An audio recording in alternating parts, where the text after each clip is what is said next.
It's a kind of a strange sensation.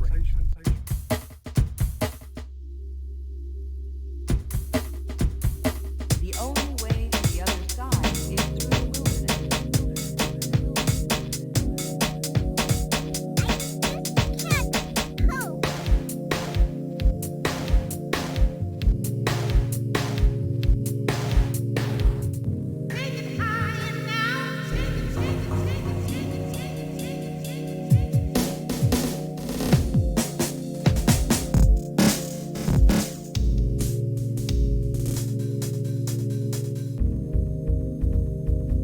lost my mind.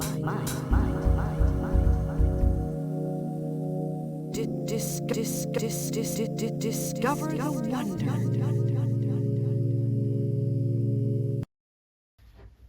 Hello and welcome to another edition of Sight Sounds and Conversations, and I'm your host, Codex.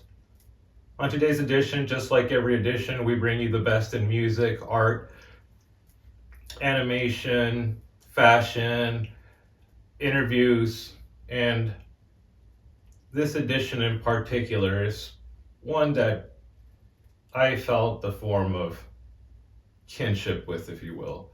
For the most part, a lot of the visuals here were made with some assistance of mine, and during the time of the making, I thought a lot about the artist's music, which I will talk about further when I present a lot of them to you. And you know,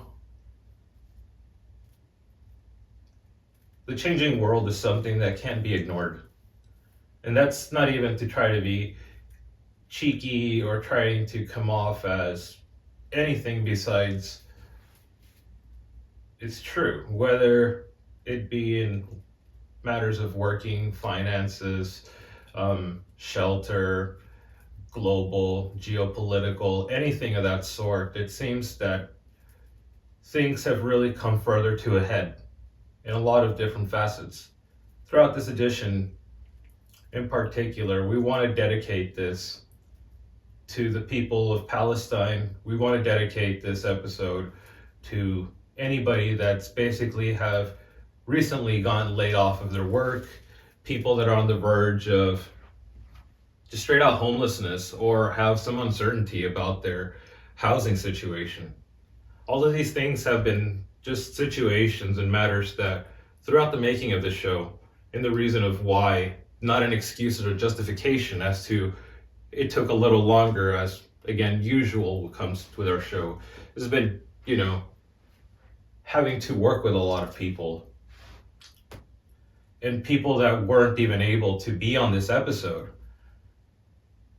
And just the overlapping nature of a lot of these things that I just mentioned in the beginning right now, just making their effects further known and just heavier on people is something that here on today's show, we want to again just remind every single one of you watching, be it during our premiere right now live or in the future video archive here on their YouTube channel. Going forward, I just really further want people to understand and know that we're here for any one of you that's again interested in ever being a part of our show or wanting to collaborate with us to bring something to further attention. As for example, today in the show, we will be talking to Quiz, who along to help with a lot of different artists and labels and,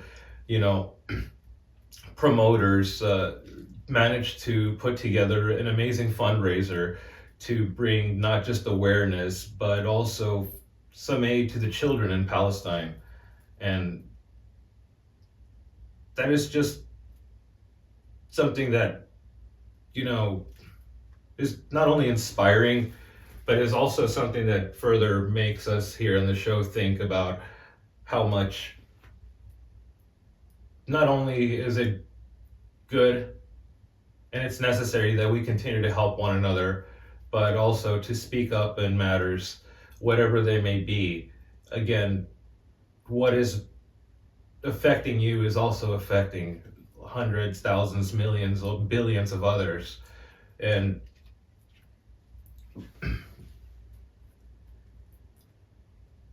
the reason we mention, and I mentioned this here in this introduction today, is because as we go further along with our show, I myself will be going even further in whatever it needs to make sure that this show isn't something that we can have at such odd times. Believe us and believe me personally when I say that it's never in our interest to do so. But again, whether it be working with artists and people whose lives are being affected by different things going on in the world, in their own communities or their own countries, it also comes with certain things that are affecting people of my own staff here on the show or myself.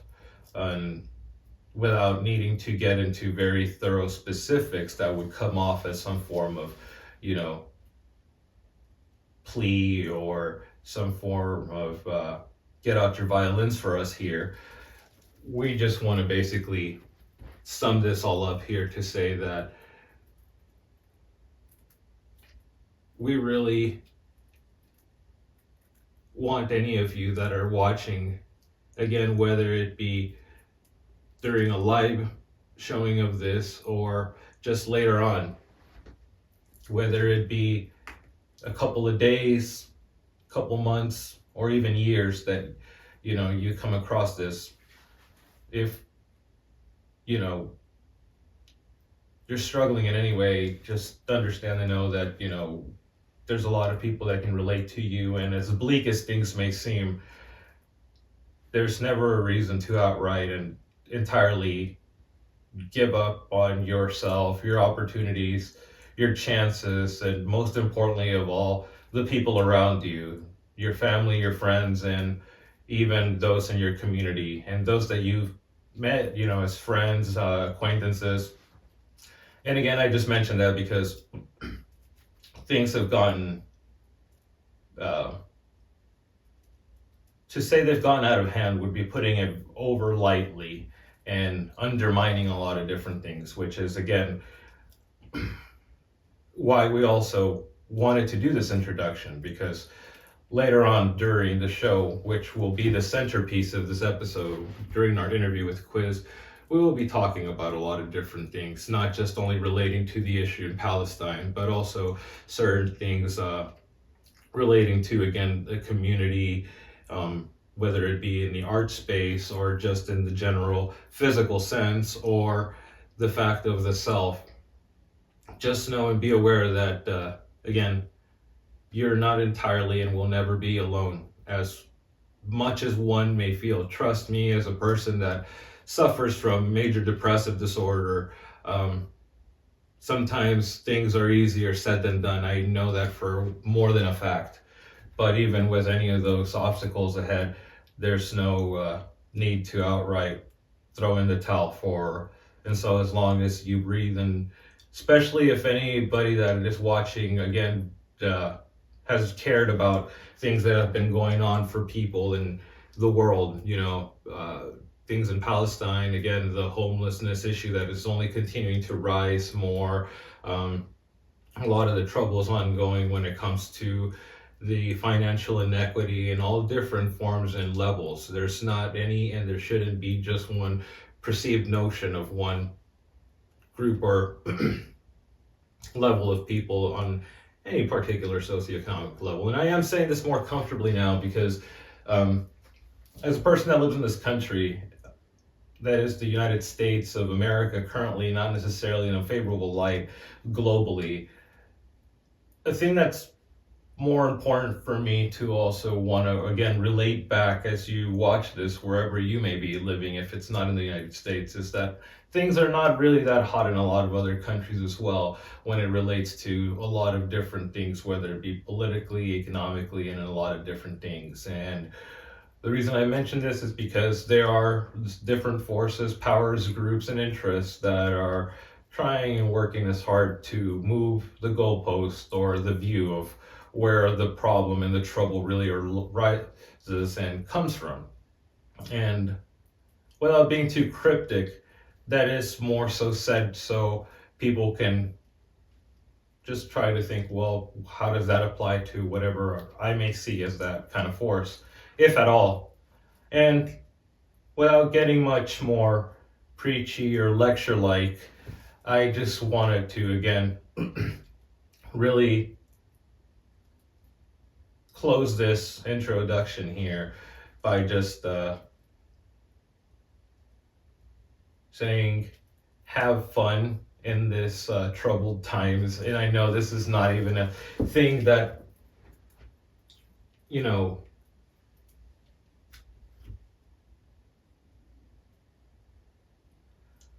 and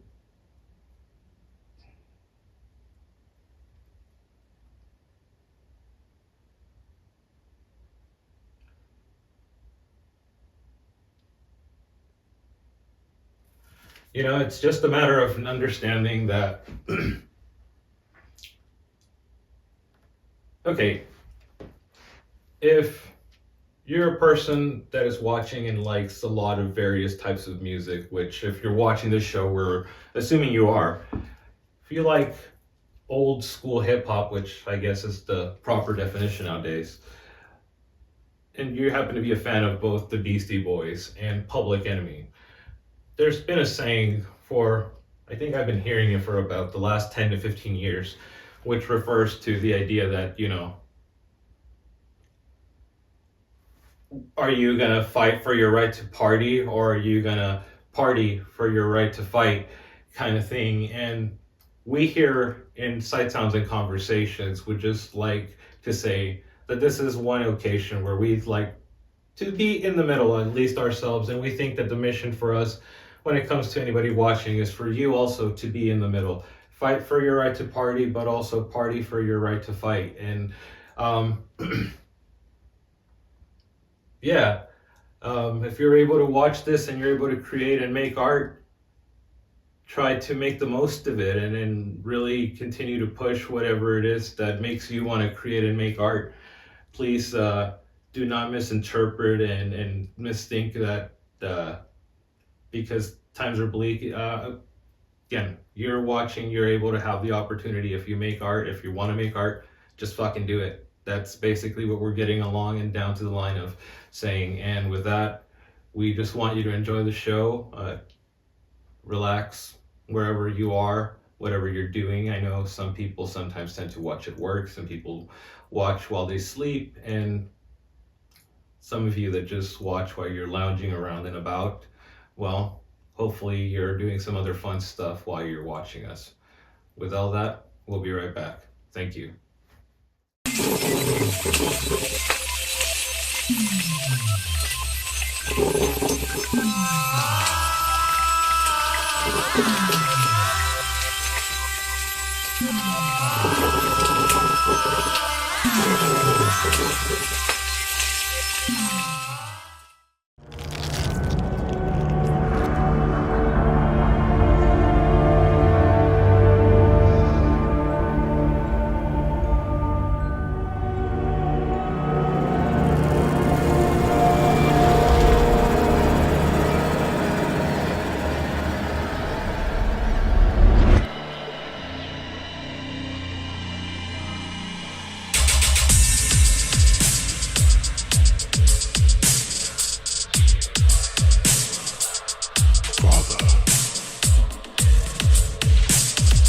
Father, it's me. Hail to me, pride of the court nation. You need not concern yourself with me anymore, King. I am just a worker, King. Father, please, don't say such things. One day you may understand. Father, wait.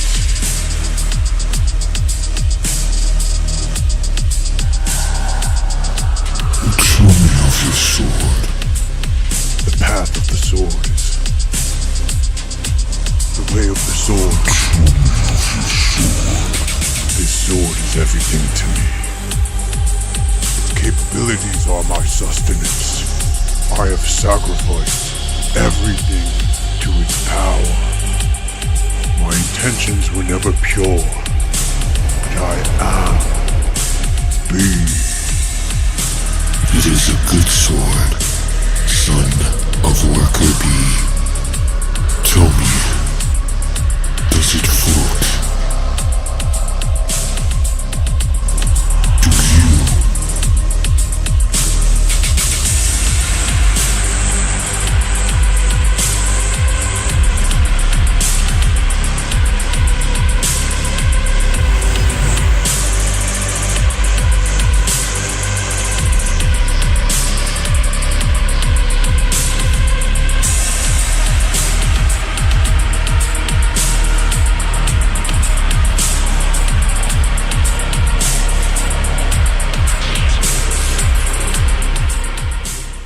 Hey, what's up? This is Drink Your Tears. My name is Big Lots. My name is Vapor Source, And you're Watching Sights, Sounds, and Conversations.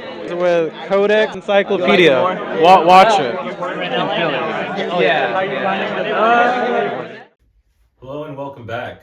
And now time for our music video block, which now we always wanted to go with giving you all a preview by mentioning the artist, but I think mixing it up and shaking things up is always a nice surprise and something that makes for, I don't know, stick around and find what you'll see. But on this edition, we have some new additions as well as a couple of old additions. And, well, there's nothing more to say than enjoy our music video block. Thank you.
Is this thing on? Wrist cut, grave dug. I fuck on bitches and they gay, bruh. If you want some, just say some. Paper chase straight to the pay cut. Bitch, drunk, yeah, she gon' fuck on me and pay some. Fuck the blunt, you gon' leave for work and then you get cut. Told him shit to say, get fucked. I told him shit to say, get fucked. She said, let me put around a motherfucking ice hoop in the blood. I said, no, bitch, you don't know, but I would fuck on workers, but the bitch is bitch caution. I don't like that bitch, she be too fucking wishy-washy. She wants some of my dick, I told her bitch, please get off me. She wants some of my dick, I told her bitch, please get off me.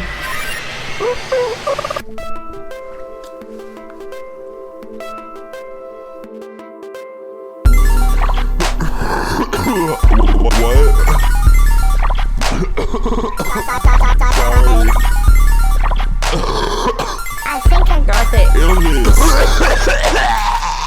Please don't sneeze on me! Oh my god! Please don't sneeze on me! Oh my god! Please don't sneeze on me! You don't compromise. I'm also you don't compromise. I'm gonna see Please don't sneeze on me. Please don't. Please don't sneeze on me.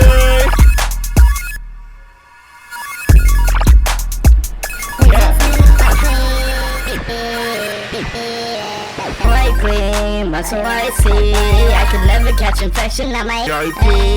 Never catch a cold because I'm gay grease. RIPs on Cupid on my white tee. See I'm frozen when I catch him in my high beams. Stole your girl from under your nose, very high key. She said nut on my nuts very slightly. You the new man, so I said bitch I might be. Bitch better bless me cause I'm tight. Curacao look at syrup like a Mai Tai. Mix the blue with the red, call it world peace. That's a bean in the walk, no I won't sneeze. Baby say please. No I won't, no I won't, no I won't. No I won't, no I won't, no I won't.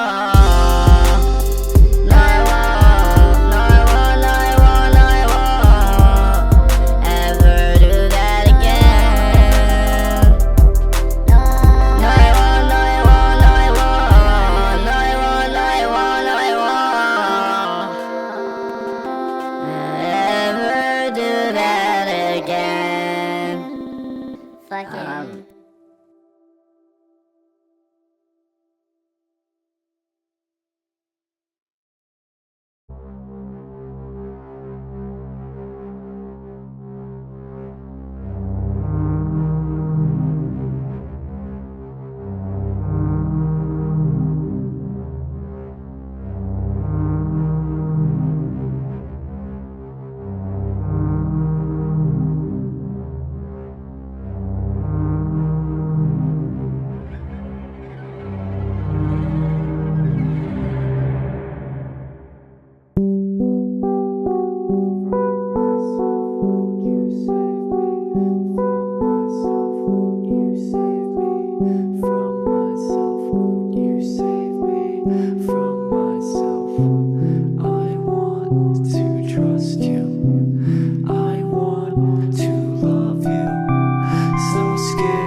some guy rang my doorbell and told me there was a gas leak.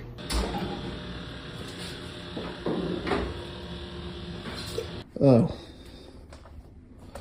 And that's where the pizza cutter went. My name is Hot Rock Super Joint and I love weed. My name is Hot Rock, smoking pot, yeah. Tight pants showing what I got. My peacock shock event about to drop like boom, yeah. Kinda hip hop, but a lot more rock and roll. Don't pay my toll, I kept my soul. Smoke a joint, then I smoke a bowl. I ain't doing what I'm told, yeah, I'm doing what I plan. Cause I'm the man, I'm getting high when I can. Cause I love weed like I need it. And if I can't be smoking on the weed, yo, I'm gonna eat it. Yeah, cause I negotiate like a negotiator. Yo, that last rhyme is whack. There's gonna be a lot more of that later. Cause I'm Hot Rock Super Joint and I love weed. Yeah, my name is Hot Rock Super Joint and I love weed. Yo, you see I'm hot rock, solid as a rock, but probably not solid as Dwayne Johnson, The Rock. Cause that dude probably spends like a lot of money on gym memberships and whatever those muscle peeps consume, and I just spend my cash on weed. But I'm rock like solid, yo. Rock like really hard, like harder than what wasn't The Rock, in the space where The Rock be defined to exist, but not on such a small level that the atoms of The Rock and what The Rock ain't mingle. Cause The Rock ain't that hard on a subatomic level. Yo, wait, what the hell? Was that a Reggie Watts routine just hijacking my flow? It's too high to really know, yo. Cause I'm Hot Rock Super Joint and I love weed. Yeah, my name is Hot Rock Super Joint and I love weed, yo. Yeah.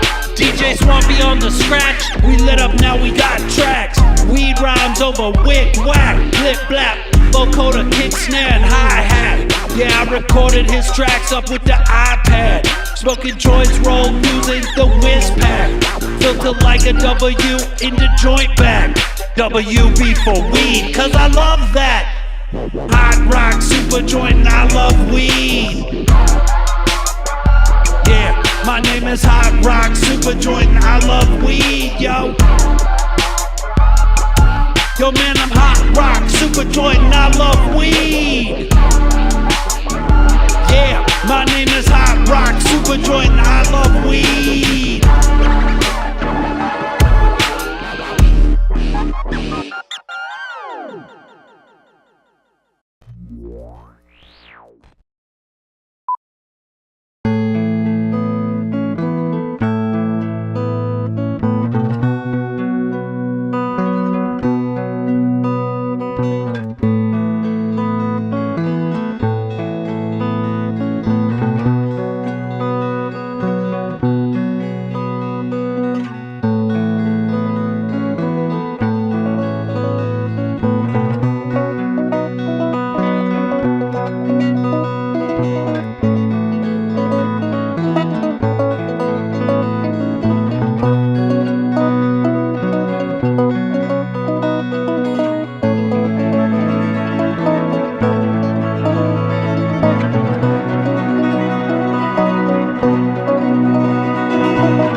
and welcome back. And for our show opener is what was last month's headliner, which is none other than Lonely Sent to Death. Lonely Sent to Death is a project that if you did not and have not watched our previous month's episode, which if you haven't, please totally do after liking, and if you haven't liked, do so, subscribe, and all of that jazz. But besides this sad little plug, what I was saying about Lonely Sent to Death is, well, Lonely Sent to Death is a character that makes you, just like I'm doing right now, wonder, is the scent of death lonely? Does it feel as such? Or is the young spirit that we all sometimes tend to want to grasp onto very tightly something that is also giving us that isolation, alienation, any of those different forms of shuns, that can coalesce themselves into a ball of, scent of death. See, the lonely scent of death that this artist brings isn't one that is literal, but more so metaphorical. As the artist's music stylishly appeals as to a generation of people raised on the skateboarding videos of Sorry and Jackass, but also very in touch with their emotions by growing up and listening to bands by the likes of The Cure or the Cocktail Twins or Dead Can Dance, or listening to, amazing remixes of The Prodigy and the music of The Prodigy, and you also cling on to the aesthetics of the nice capture of, again, the lonely scent of death that anime even tends to bring onto itself, that again has also inspired the very look of cool, and it's okay to not necessarily be sad, but not hide away these feelings. And I mentioned this big cornucopia of words because the Lonely Sent to Death is an artist that really puts this on its sleeve, openly, proudly, and in also a very humble and vulnerable way. And for that reason, we're continuing our work and our partnership with this artist further, not just in this edition, but as we said previously, down the year until we are going to celebrate once again the release of the album that will be the debut of this artist. And with all this mentioned, we hope you enjoy our replay of Lonely Sent to Death. Thank you.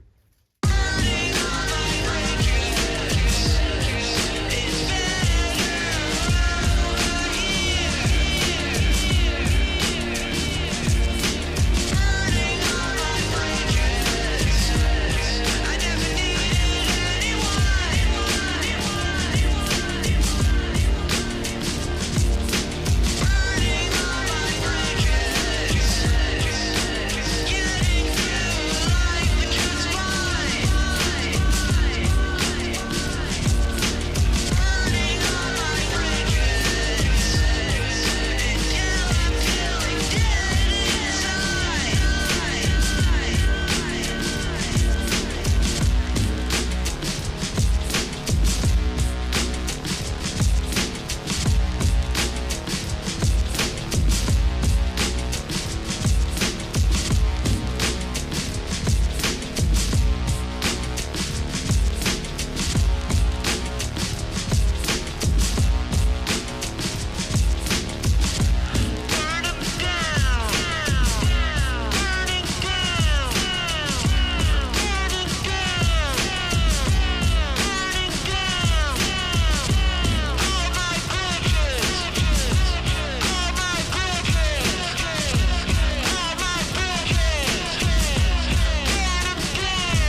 6 feet under.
feet under.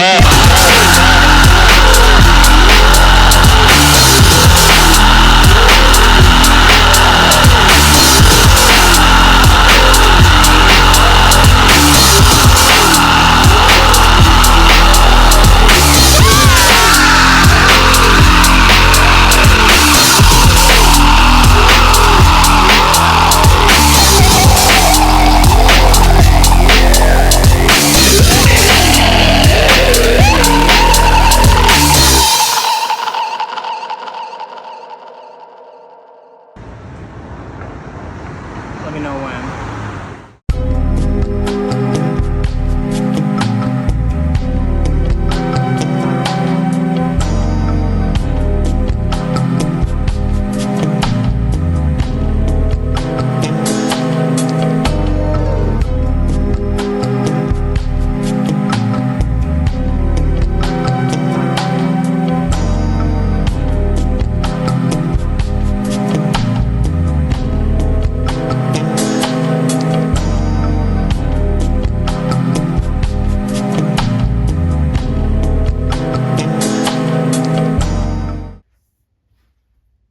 As we previously mentioned in the introduction of the show, this edition is one where we're closely going to pay lots of attention and, recall back to the introduction by not necessarily excusing, giving a reason, but giving all the understanding of just how much of our staff here on the show has and puts into their work.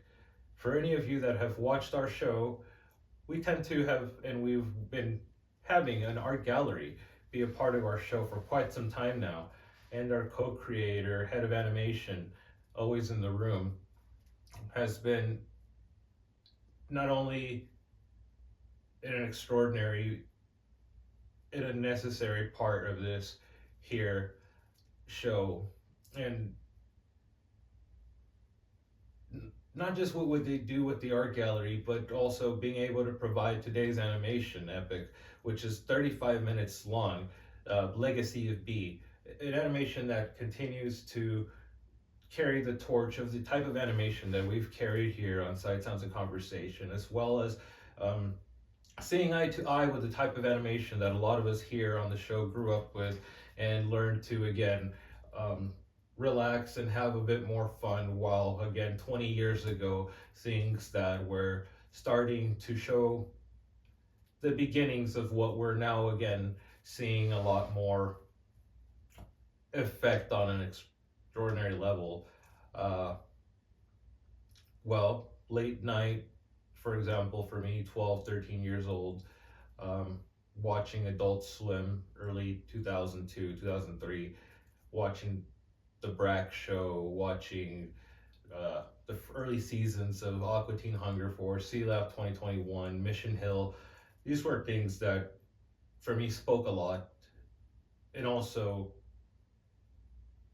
at an early age, in a weird fucking way, I don't know if a lot of you guys could maybe agree, but again,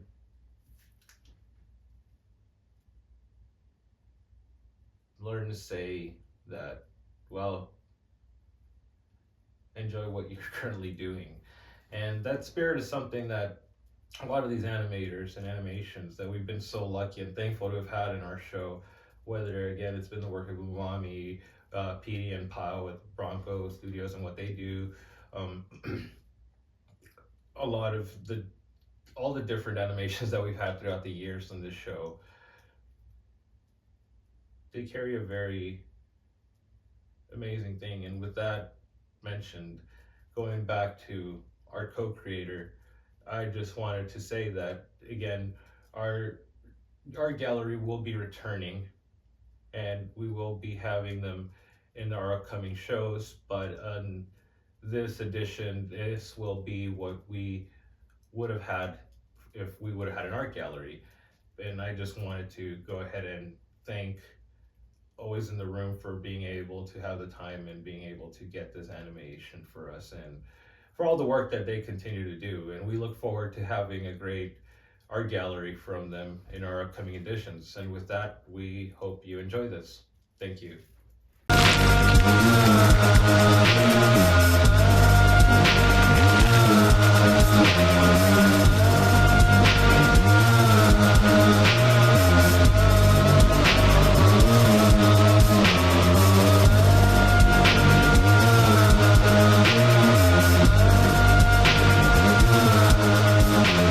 Shared with play.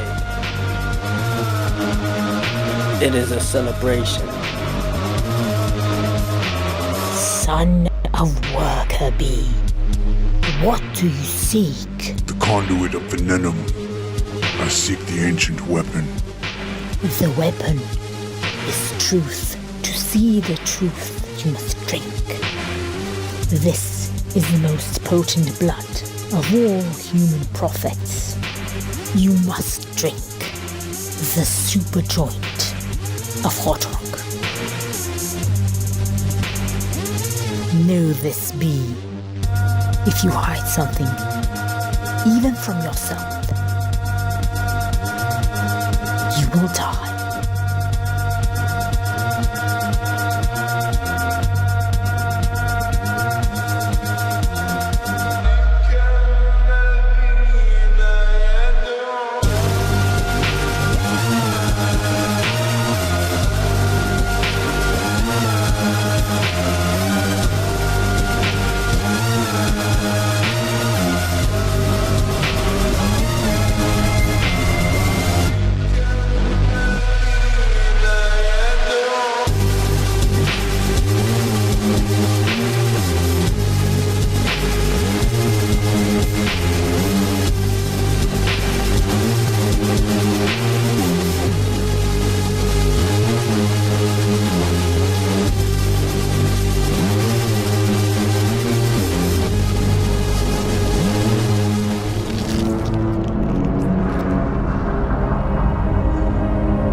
Father, it's me. Hail to be. Pride of the cold nation. You need not concern yourself with me anymore, B.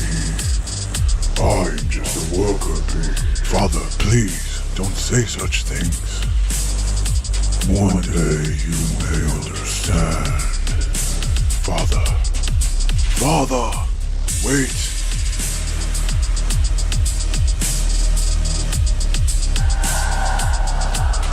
Tell me of your sword. The path of the sword is... the way of the sword. Tell me of your sword. This sword is everything to me. Its capabilities are my sustenance. I have sacrificed everything to its power. My intentions were never pure, but I am B. It is a good sword, son of worker bee. Tell me, does it float?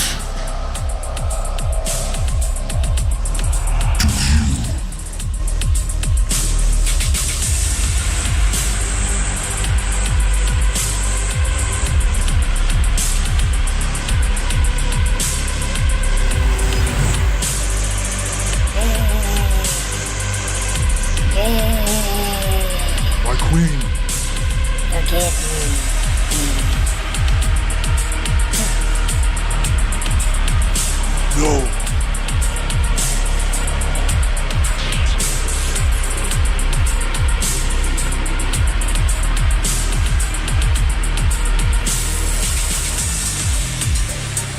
The mighty ones of the east, hunter of the night. My queen. Son of worker bee. You are safe, my queen. This world is false. No, bee. I am here. Now. Did you see the dragon bug? Yes, I could feel him inside of me. I felt him inside of me. I've dreamed of this moment. We must go. I may not follow. Seek refuge in the path of the yellow star. We share an ancient What does this have to do with me? Why are we here? The voices of reason will be your enemy, B. You must trust no one, B. Put your faith in nothing. I don't understand any of it. As I suspected, we cannot all see New Atlas, B. I don't understand. It's almost funny, isn't it? Nobody does.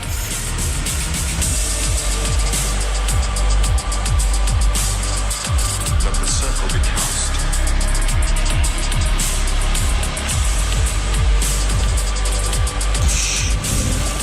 I consecrate thee with wine. One life, one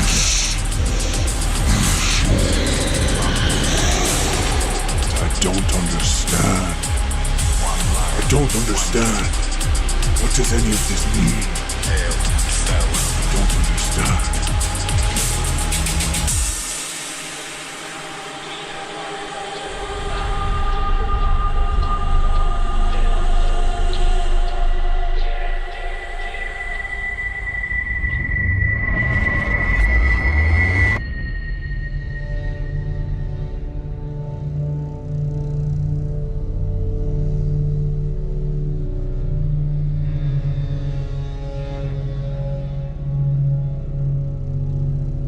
What you saw was for you, and you alone. So this is what's to become of us. All we can understand is that we do not understand. Come now, B. Now that you have survived, we must celebrate you as our kin.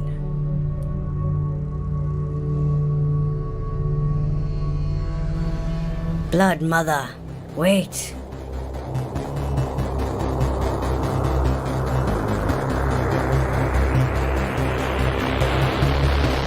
Cloud walkers.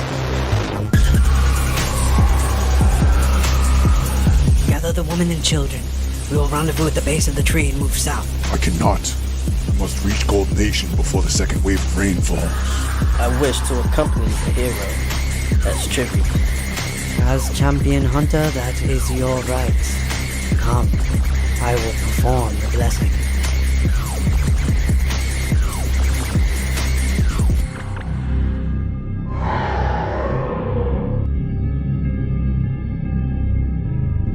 My hive is a half league east to the Red Oaks of Ashport.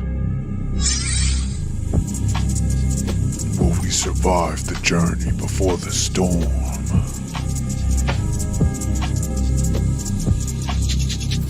I mean, probably not, I don't know. One way to find out.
My lord, the queen has fallen.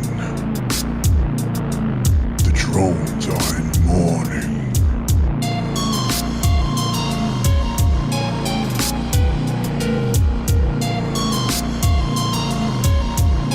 There, it is B.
Hello and welcome back.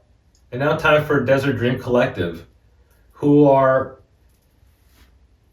a super group made of previous show performers in a dream. And what you guys are about to see continues to have the same spirit while also bringing other artists, some of which we will be putting down in the description of this video here.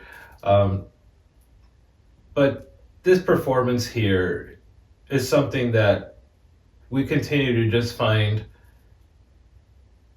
not only motivational for me personally, as a person that also makes music besides hosting the show here, but continues to just feel like a breath of fresh air for me in the way that a music act can seamlessly blend almost lots of different variations and influences in a concoction again, which you can pinpoint a lot of different footnotes and a lot of different kind of things. But at the end of the day, it to me has just screamed again the continuing argument for those that we've seen in various different comments and different websites that say there's nothing original being made. There's nothing.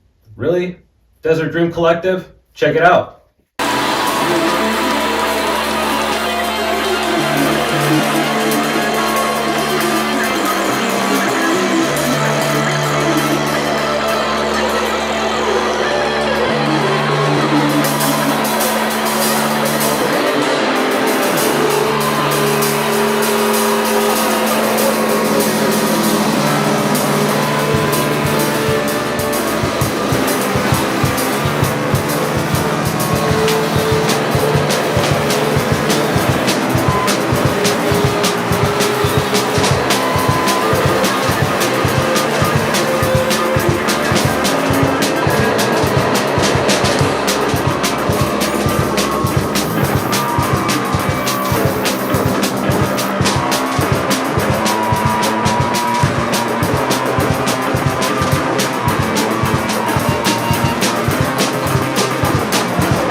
Test, test.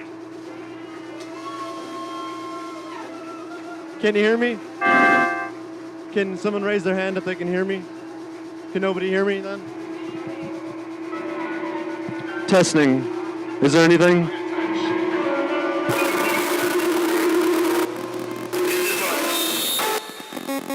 What? Testing. Test, test. Test. Testing.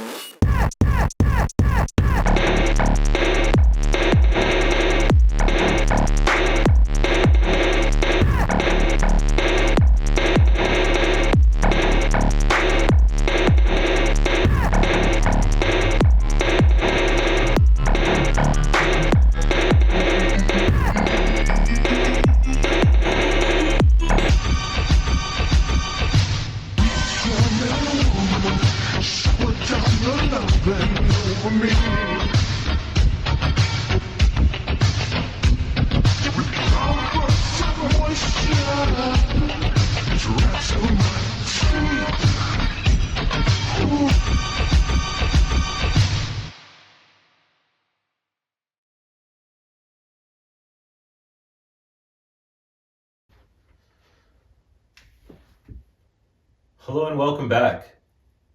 And now time for our centerpiece of today's episode, and what basically has set at least me as the host and the creative director of the show back on track for trying to and wanting to have a thematic essence to every single edition and episode of the show.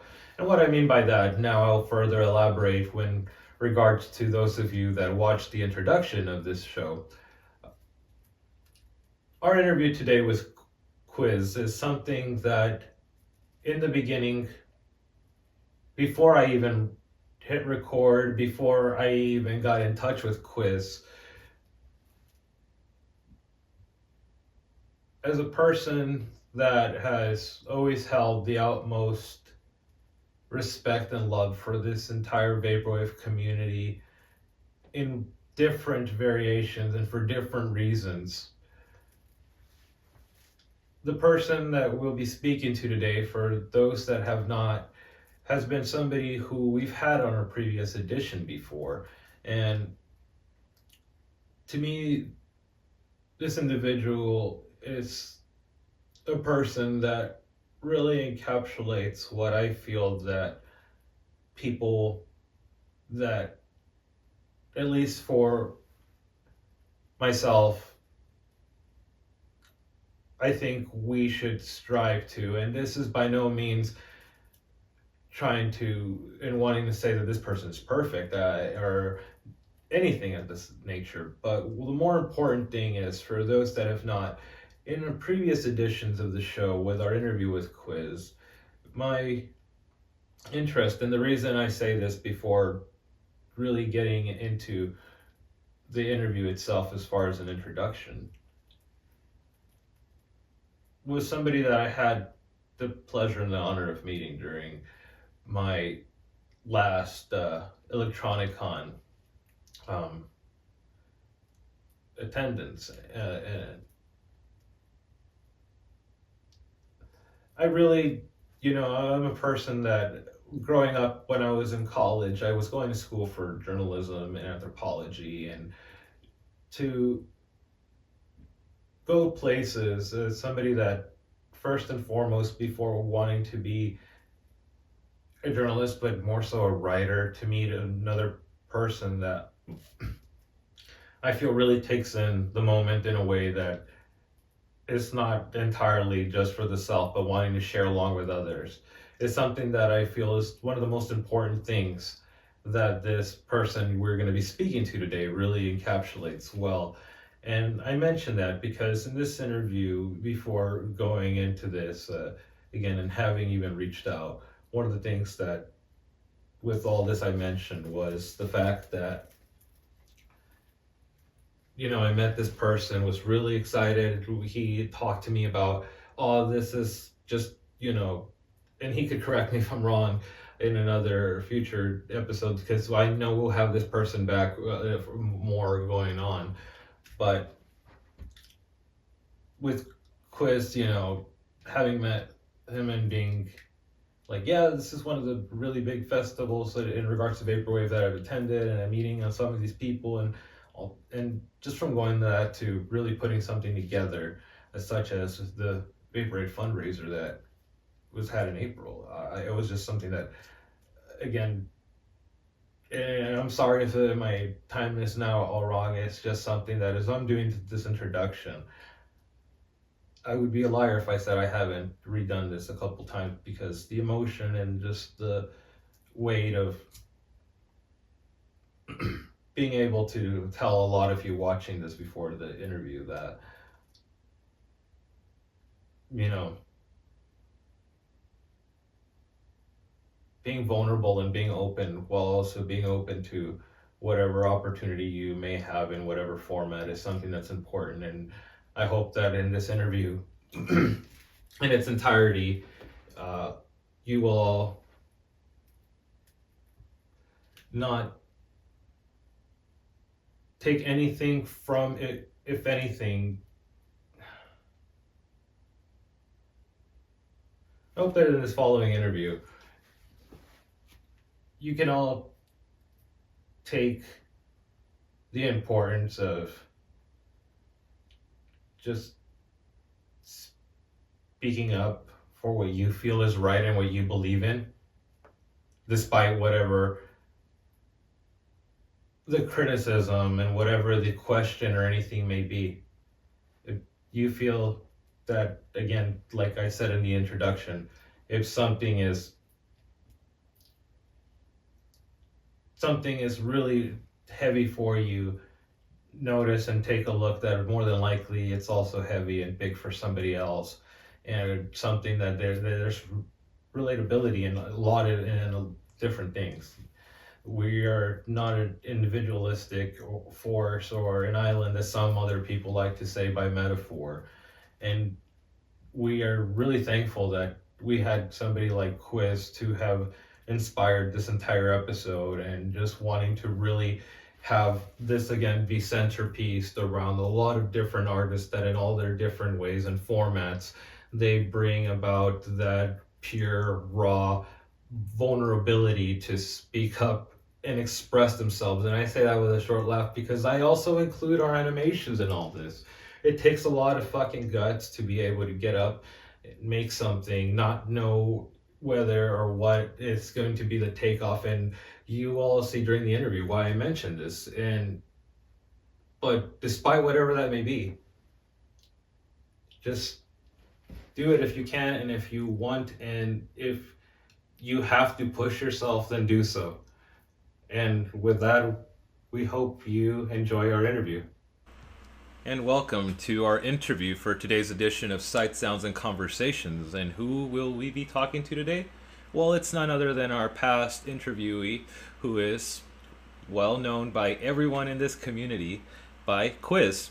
And in our last conversation we had with Quiz, which will somewhat overlap with what we'll be talking about today, for those of you that weren't here for that, Quiz was a person who we had a conversation with after our edition that we had covering Electronicon in New York.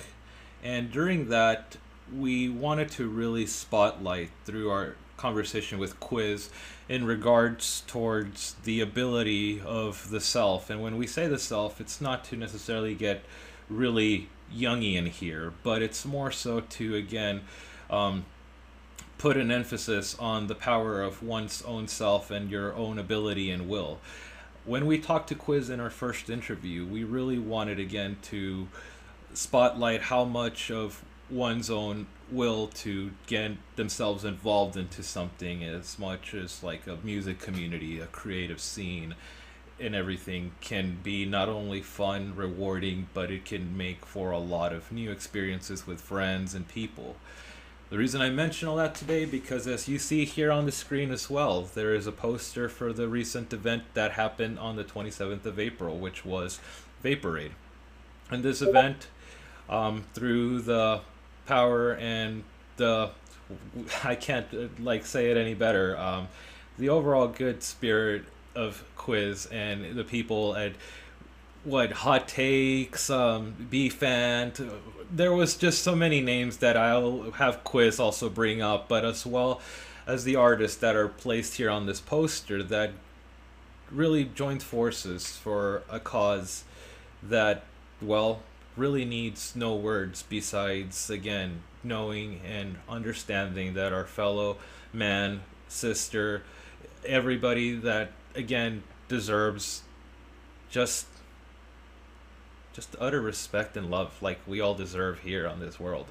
You know, they all got together, again, to help the children, and it's just something that weighs heavy for me because, I mean, we've heard it time and time again to a point where at times to make light of life, we've all made jokes at one point or another about children being the future, you know, and the truth of the matter is they are, you know, we're all children that grew into people, and Quiz is to me one of those people that, again, through experiencing things and having lived the life of an open mind and an open heart, you can go from, again, having involved yourself in an art scene, in a community, gotten friends, and again, through all of this, also found the courage and the strength to gather these people to put together now this event that we'll be talking about. With all that mentioned, thank you very much, not only for being on the show once again, Quiz, but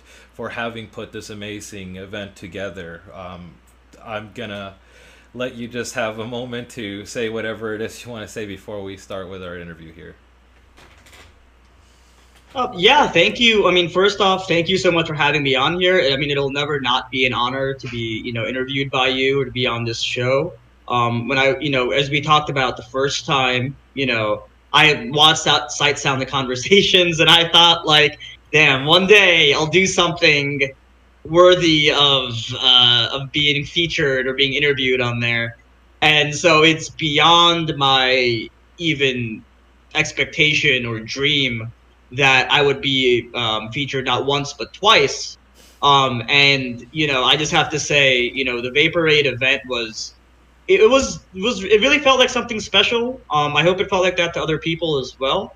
But I think it's something that we did. It was something that I planned and executed, but it was that the day of the way people came, showed up, stuck around, got hype in the chat.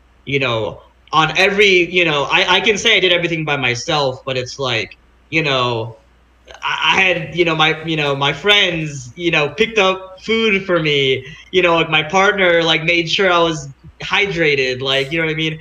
It was not just me, and it's never been just about me. I don't want to have a conversation about Vaporade where I don't acknowledge that. I don't acknowledge my gratitude. But I also, it takes a village, as they say, And when I was doing all the Vaporade stuff, like I was very intentional with, like, I'm not putting my name on it. It's not Vaporade presented by Quiz. It's not Quiz Fest. My name isn't on the poster at all. Any of the posters we did, because I didn't really want to be the focus of it. I want to be a facilitator. You know what I mean? Not doing this for my own profile or for my own notoriety or something. I was just doing it because I felt like it had to be done. But it didn't have. But it really important to me that it's not about me, right? Yes. I'm raising. It's about other people. It's about a cause that's really important.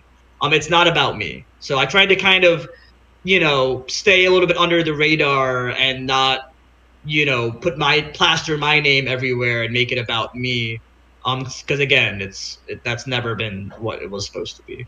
Yeah, no, and you already answered my question. What I was going to start with, which I'm glad I let you kind of start this. I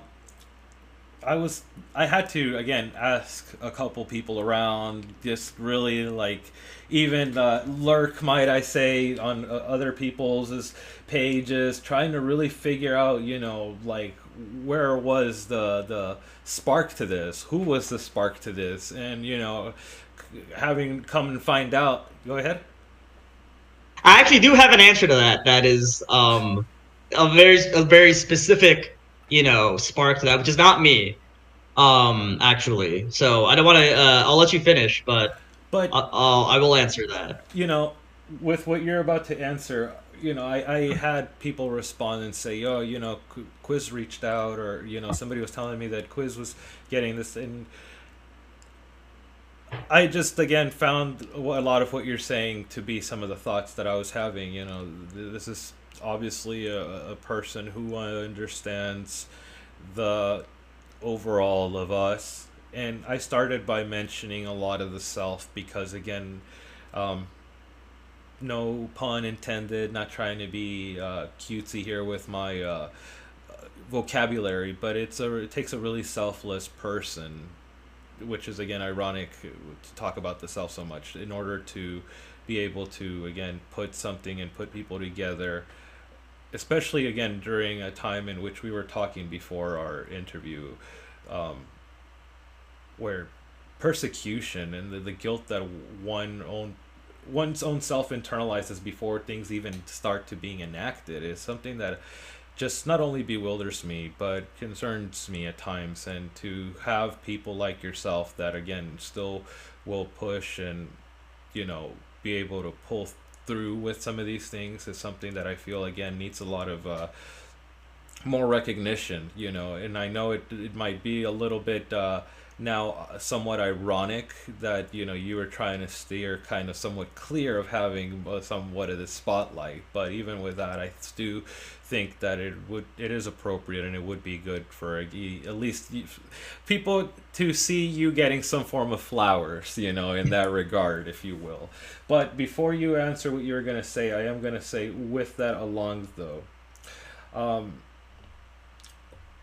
when coming up and having this overall event, what advice along with this would you give to people that have thought about putting together or would like to someday, for whatever cause it may be, want to put together a form of fundraising event?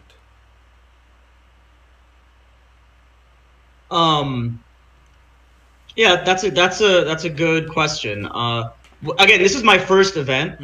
So I think there's a lot of people who have more experience, people who have done things a different way. I will say with this event, I kind of committed to, I had certain ideals or I had certain things I wanted to do.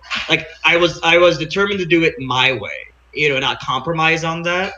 But at the same time, I had people that I trusted, that I knew had experience with playing shows or hosting shows, and I wasn't afraid to reach out when I had questions or concerns. So I was like, I've never done this before, but I know other people have, and in a community, sharing knowledge is one of the most important things you can do. I don't believe in hoarding knowledge or saying, I've got the secret sauce or the secret formula. I don't want anyone else to have it. I don't agree with that at all. I think all techniques and tools and strategies and information should be shared freely.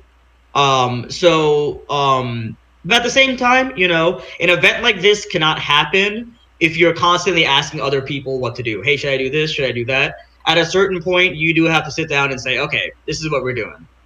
And you have to be confident in that. Do your research, watch other events, be involved in other events, and then just pay attention to what how people react to that, and then just at a certain point you have to trust yourself. Yeah, and I really appreciate again your humility overall for you to say, well, there's other people, but again, when we here on the show wanted to have an interview in regards to this event and everything, and once I kind of had a more of an idea that some of this had been, again, it just felt really appropriate for me to want to interview you because again, and I keep saying this word, it is just the strength and courage to kind of again set yourself out is something that people really need to do. Like there's people that we could interview that have had and we love a lot of these people. Everybody from, Utopia District, Pacific Plaza, Shout out. Coast to Coast Love him.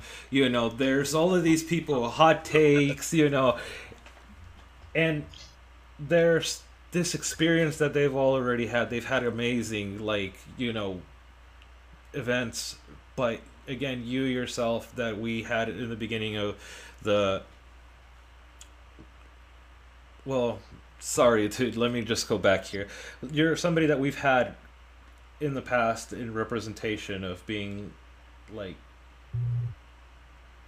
an avatar of sorts, and I hope that you don't take this in a derogatory sense, for a person that can watch another individual and somewhat vicariously just say, well, I want to be that person. I want to go to that Vaporwave festival for the first time, or just any festival. And to have somebody like yourself that, again, started with such a respect and admiration for all the musicians and the music and the overall scene, and then you went there, not only did you go, you've gotten yourself involved in a respectful manner in which some of these people that you really appreciated and admired have now even become your friends, and have helped you put things together of this sort. And then to have not just, yeah, of course, and not only to have the influence of like the community and these people, but to also not keep a blind eye and ear to what's going on in the world, and then to not let it again shadow anything besides just saying, hey, you know what, I have a good umbrella of people and all of these things above me, and I'm under this. Well, time to get to it, and that's one of the things that I think is the most special, and one of the reasons why, again, I really wanted to have you as an interviewee for this kind of thing.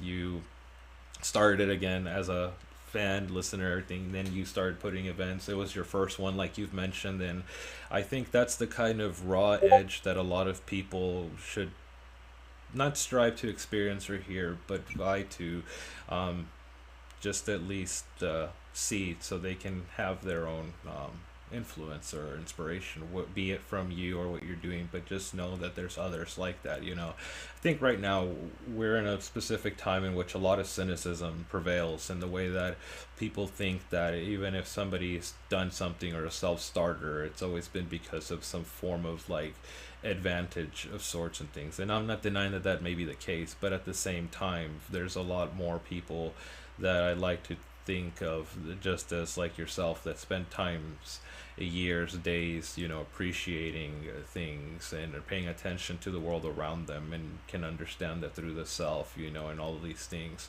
you can just better able to, well, guide a conversation or have a conversation be open towards this. And this is kind of what lends into Vaporade.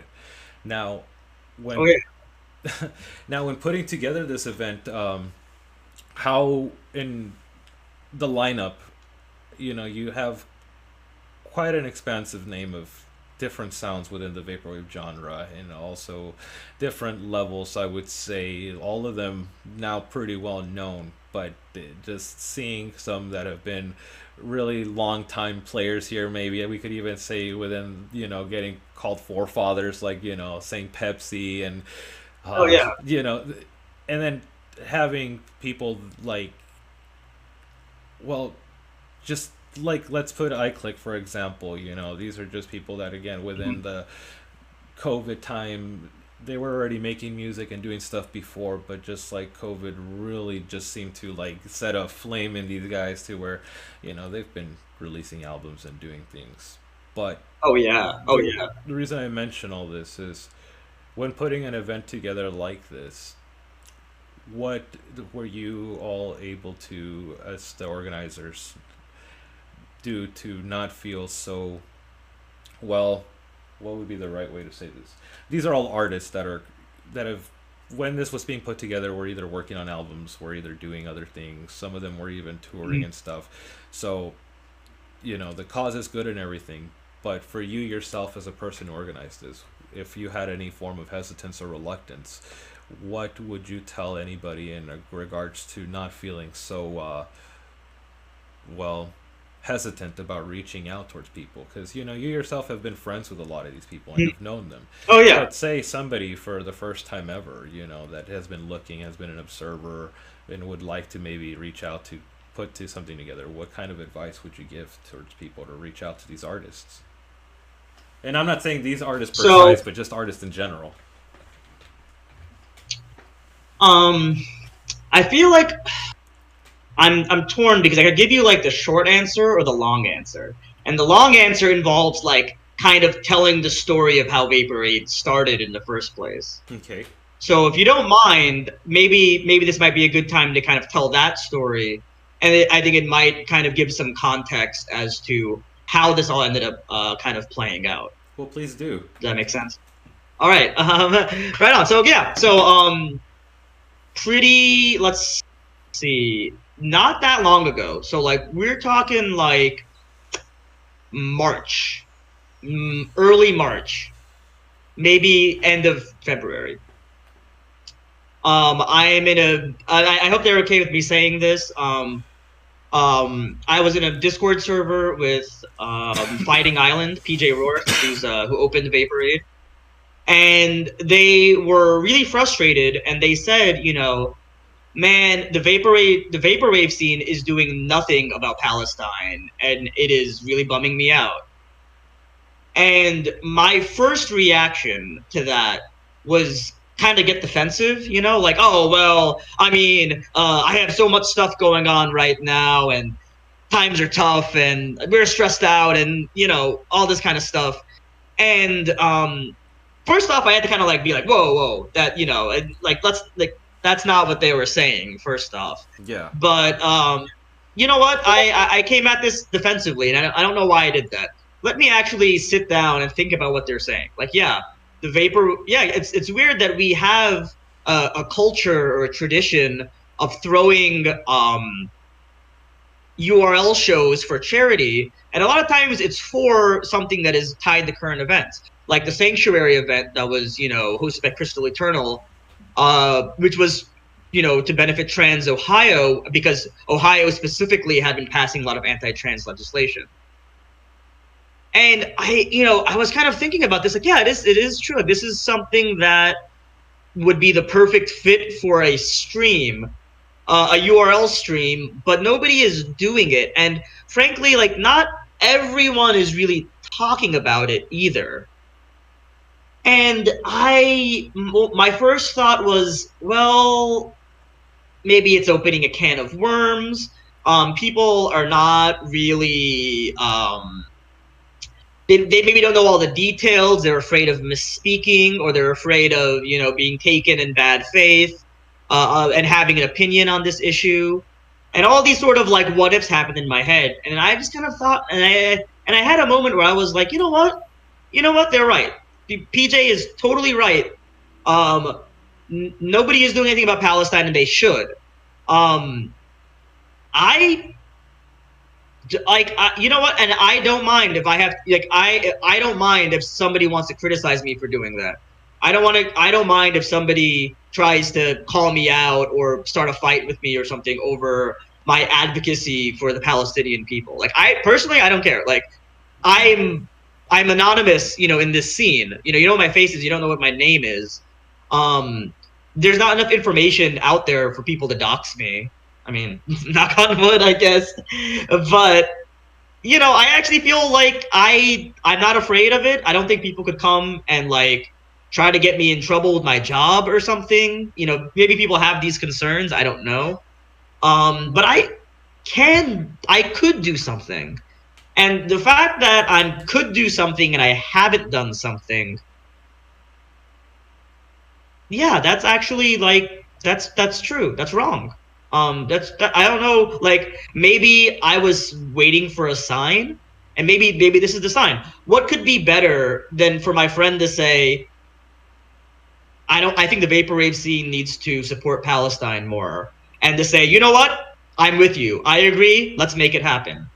I think that would be, if you say something like the vaporwave scene needs to do something about this, your hope is that someone would have that response, right? And I'm like, well, I'll be that person. I'll be the person who says, you know what? I don't know how or what, but I will do something. And I commented like, hey, you know what? I was gonna get defensive about this and say that I'm busy or I'm stressed out or whatever. I'm not too busy for this. I'm not too stressed out for this. I care enough about this that the more I think about it, the more it feels like the wrong move has been to do nothing from the beginning. I've been waiting for a chance to do something. And then the more I think about it, it would not only be a chance for me to do something, but for the rest of the scene to participate too. And I think people are waiting for a way. People may not have the time or the energy to kind of spearhead something themselves. But if somebody else got the ball rolling, they'd be able to contribute to it. And maybe we can get the ball rolling to the point where it starts a conversation. And now other people are doing events, pro-Palestine events. Other people are kind of talking about this more, and we're kind of making this thing happen from the ground up. Now, I will say before I go on that Discoholic actually, Discoholic actually had done at that point 2 separate of his like WDSK Twitch streams where he was collecting money for the Palestinian Children's Relief Fund, which is the same charity that we use for Vaporade. And I thought that was great, but I also, they also raised a lot of money. They raised like hundreds of dollars, I think, total, almost $1,000, maybe more than $1,000 over 2 streams. Like, it was actually a lot. And I was like, well, so clearly there, the will, the will to do something is there. I think it's time to take this to the next level. And the important part here is that I never actually wanted. I've actually said this to people in the past. Like, I love URL Fest. I would never throw one. I just think it's a lot of stress. I don't get to actually sit down and enjoy the sets. I don't get to enjoy the vibes. I don't want to be the one guy who has to be frantically behind the scenes trying to make everything run. Like, I just don't want to do that. It's a lot of stress. You're preaching to the It choir sounds on like that. a nightmare. Yeah, what's that? You're preaching to the choir on that. Putting a show. I'm not gonna it's talk a about lot. it. But yeah. Well, I mean, I mean, I know I'm going a little long here, but I promise no. I am building to a point here. But I just thought, again, the more I think about it, I can't stop thinking about this, and I can't think saying I don't want to do it is a really lame excuse, actually, especially because I had to be real and admit to myself that I could do it. So now that I've honestly told myself I can do this, and now it's like, well, why don't you? And I'm like, and then here's where I asked, some of my friends, and I was just like, hey guys, has anyone done a pro-Palestine URL show? Do you think that would go off? Do you think that could be an idea? And I commented to PJ, and I was like, hey, you know what? I'm gonna try to do.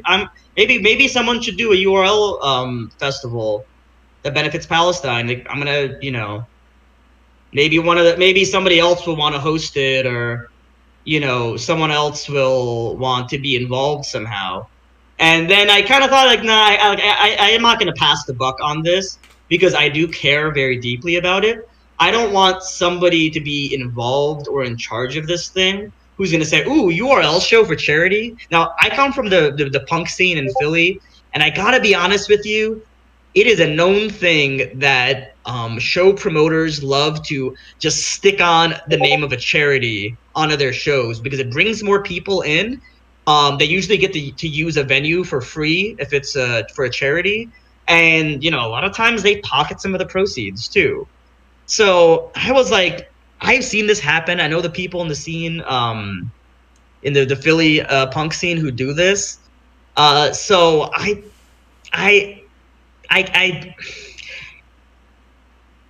want everybody involved with this thing to give a shit. I don't want anybody to. Oh, in fact, sorry, I maybe shouldn't have. I apologize for my language. No worries, we have it at 18 plus for a reason here on this show, so. Yeah. But I want everyone involved with this thing to be in it because they care and not because they think it's a good chance to promote themselves, or they think it's good for so they can sell albums or something off of it. And that ended up being where I know a lot of people and I know a lot of artists in this scene. I have done one URL show that I performed, which was Helios 3, hosted by Ming Curry, which was a really awesome experience. But I noticed that Helios 3, which was open submission, had a lot of people on it. It was huge, and it was a super nightmare for Ming Curry to get everything organized, because people were flaking on deadlines or not communicating, and he had to be really hard on people to be like, get your sets in on time, like communicate with me if you're not, like I need something there. So so I really sat down and thought about this, and I thought, well, let me just ask people who have played URL shows before. Because if somebody says, hey, I'm new to URL shows, I don't know what to do, I'm going to be like, I'm new to hosting them, I don't know what to do either. But if I tell someone who's played one before, hey, can you do a URL set, 20 minutes, any whatever genre style you want, just let me know if you need visuals. Can you give it to me in a month? That worked. That's what I ended up doing. And so what I did is that I basically went around. I made a list of people who I knew I could trust. I could rely on. Who I have a consistent point of contact with. So either I talked to them on a public Discord, or some of them I had their phone numbers. Or I know that if I hit them up on like Instagram or something, that they will respond. They will, they're not like, not on social media or something. Yeah. And I made like a list of like 20 people, and I'm just gonna shoot my shot here. You know what I mean? And going back to what you said, I was actually really scared about that, because I was like, these people are all my friends, and this is the first time where I'm asking them to do something for me. And our relationship is kind of like, I don't want it to feel transactional. I don't want it to feel like I'm asking you, to play and you feel pressured because you're my friend or something like that. Like, I was really stressed out about that, actually genuinely very stressed out about that. And my answer to that question is, I just believed in people. I said, you know what? I'm going to try to phrase this very diplomatically. Hey, man, I was thinking about doing a URL charity stream. Would you be interested in submitting a set if I were to do that? I didn't even, at first, the first contact, I did not say it was for Palestine, because I didn't want people to feel guilted, like, oh, well, it's for Palestine, so I don't want to be seen as like I don't care or something. I just said that, and I figured, if people were suspicious about it, or they felt like they were being used or like something like that, or I was trying to profit off them, they would just say no. And they would feel comfortable saying that, because it was like, hey, do you want to do a URL stream? I don't even remember if I said it was for charity or not. I think I did. But I made a spreadsheet with everybody's names, and I reached out to them one by one. And, out of the 20 people I asked, like 18 of them said yes. So it was done. That was the lineup, just came together like that, basically. Yeah. And it was all, pretty enthusiastic. Now, there were a couple of, now the biggest thing here I want to say is, again, I was kind of like, where if I'm going to do a URL show, I want to run it my way, just because I think, that's the way to do it, and hopefully people are down with it. So I did something that I think is kind of rare in the URL space, and I only invited, I didn't talk about Vaporade, or we didn't even have a name for it at that point, but I didn't even mention it except to those people, and it was like invite only. I asked BFant to do the artwork. I asked every single artist in a individual DM whether they'd want to play, so that if they said no, it wouldn't be in a public place or something. They wouldn't feel pressured or judged. And I just, I didn't really think the worst they can do is say no, I guess, right? But almost nobody did, and I made sure I only asked people again. Like I tried to only ask people that I knew, and I didn't make it. Nothing about Vaporade was like open, call or whatever. Yeah. And that was deliberate because I wanted, because it arose from the desire to only work with people who I had seen post. I knew who were politically, aware, or who had some people I reached out because I had seen them on Twitter or on Instagram posting about Palestine. Obviously, Fighting Island was the first person I asked. I said, "Hey, this is I feel like this was your idea. Do you want to play?" The other people who were like in that server, I asked Aloe Obscura, who was in that and is a big Vapor homie.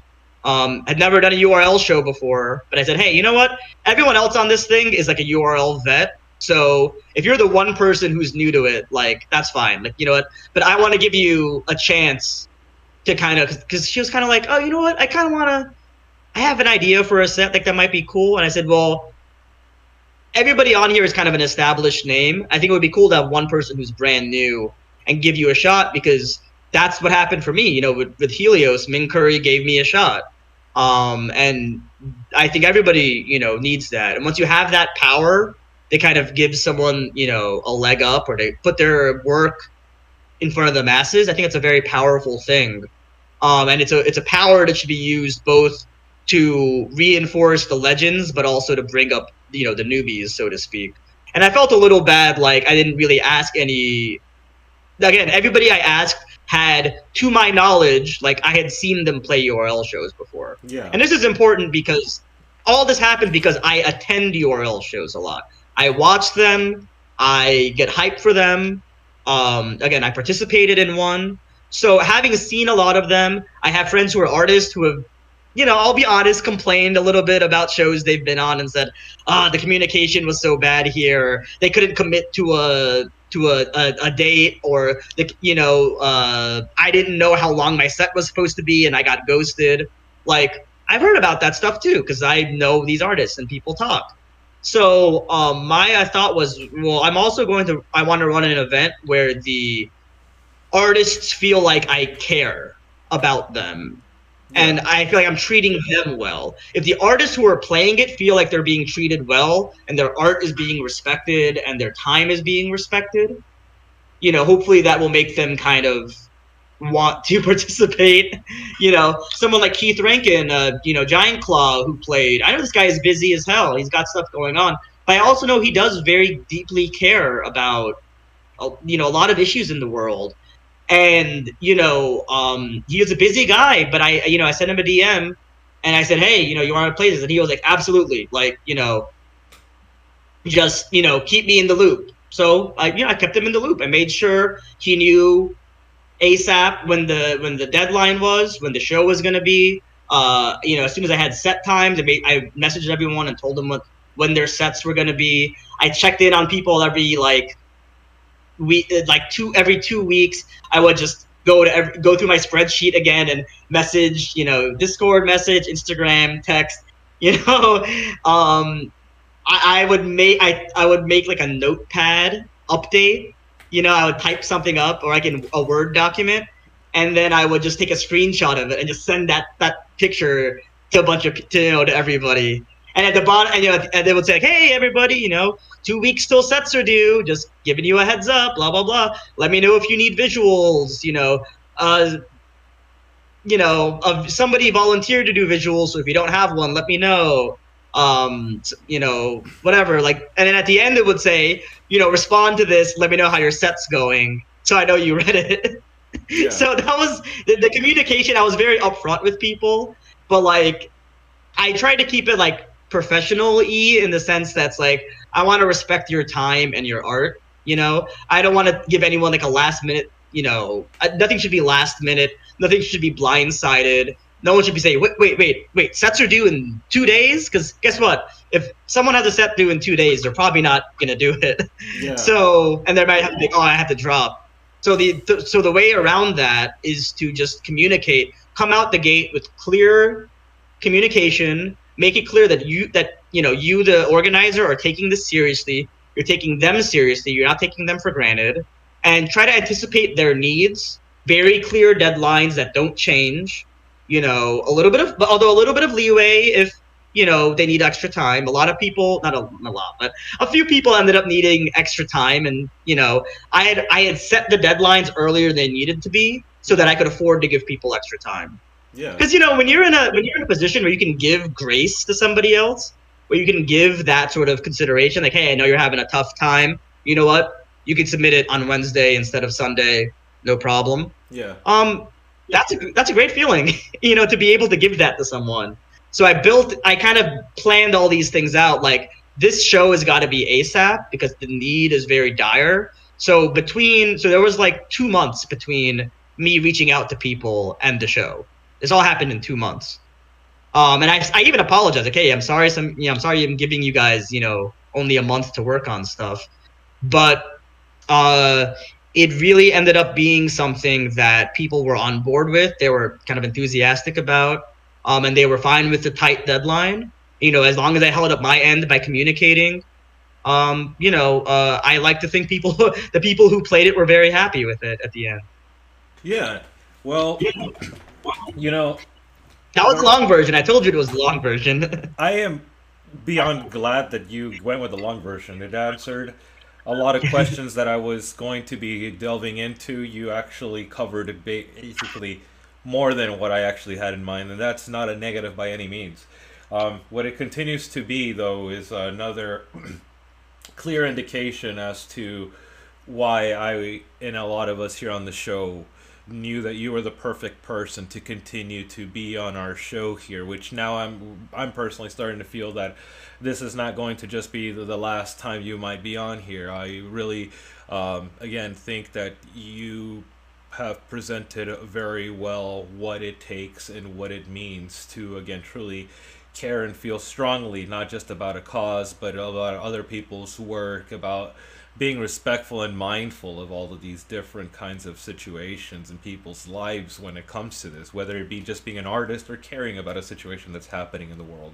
Everything that you've covered, I think, is great information that anybody watching, and even those that have already put together events, including myself, can take a lot to learn from the things that you have mentioned, which is returning to my whole belief system that I had, not just for this, but a lot of things in life, that I think that as much as we can learn things from people that are the wise and more experienced people, that I think nobody should ever dismiss, especially those that have those things and are still humble about their abilities and don't think they're the top end B and end all of these whatever. But I also feel that it's important for people to also take the time to ask questions from those that are experienced in a more newer way, and also in a sense that they themselves are still figuring things out. Why? Because I feel that, again, it gives those people a reason to see that, hey, these people that are still learning something, or they're still not what you would consider, or they would consider themselves as veterans in certain minds, in certain senses, could have just as much, if not more, to teach you, than those that are, again, far more experienced. Because I think I'm going to call and talk about myself as a person, like, not even just with the show, but just in general. You could be experienced in one thing, and then you could always have a blind spot that, again, somebody like yourself who is passionate, who is very respectful, mindful, not to say that other people that are much more versed would not have these things. But again, there's something about having a newborn child and wanting it to be around so you can teach it to ride a bike that makes that passion stay around longer than it would when you have a teenage child that's about to, graduate from high school, and you're like, well, it's still my kid, still have to, but there's still more of make time and do for their own mistakes and knowledge from that kind of thing. And I think, again, you really proved yourself, and not to me or anything, but you proved that, again, that idea that I've had is one that I think is correct. I really appreciate your opportunity to have not only seen and experienced a lot of the things that entailed this event to have come and be a thing, but again, also to continue to be a person that leaves themselves open, not just for, more experiences, but the overall, I guess, humility that I try to have us present ourselves on the show, which is the we aspect of that, and to walk with it in a way that, like, again, it makes a lot of sense when you talk about having come from like more of like a punk background. I feel like not every punk necessarily is in this way. We'd love it and it'd be awesome, but I, having grown up being a person that was heavily influenced by like the likes of like Joe Strummer and like Kim Gordon and like a Sonic Youth, and like these are people that are heavily outspoken and try to be outspoken. I feel that, and we're outspoken in a way that it's not necessarily like, hey, look, I'm your hero, but more so like, look, I am just as vulnerable and susceptible to be fucking torn down, be it Kim Gordon standing up for women for all of these years of having been like a forefront of like the underground music scenes and the art culture, or somebody like Joe Strummer that not only came to bring the flavor of like British punk into America, but stood in front of thousands of people and told people, stop heckling these people, they're bringing something new, when all they were bringing was like what came to be known as hip hop, because they were having the likes of that. And I mention all that because still in that same turn on the inverse, so like on an album like Combat Rock, they would spend their time again spotlighting some of the things that people like in Cambodia and like Vietnam went through and stuff, and again, that just is, I just appreciate knowing that those kinds of torches continue to be carried by the likes of people like yourself. And I'm really, again, thankful that you were able to come on the show. Don't feel that you went on for too long or anything. I think this conversation is possibly one of the, and it's going to be the centerpiece once again for our show, because we need more. Thank you.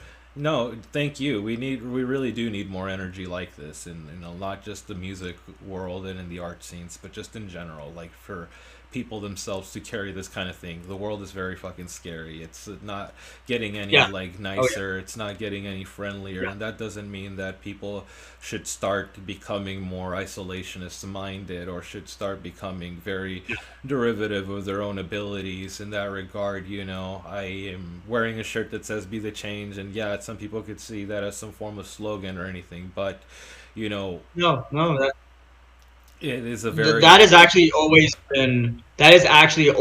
been a line that has resonated with me my whole life, and something that I actually actively try to live by, is be the change, because that's what that's what Vaporade basically was, right? It was, I saw that no one was doing this, and to me, in my brain, it's like, you see that no one else is doing this, that you can do it.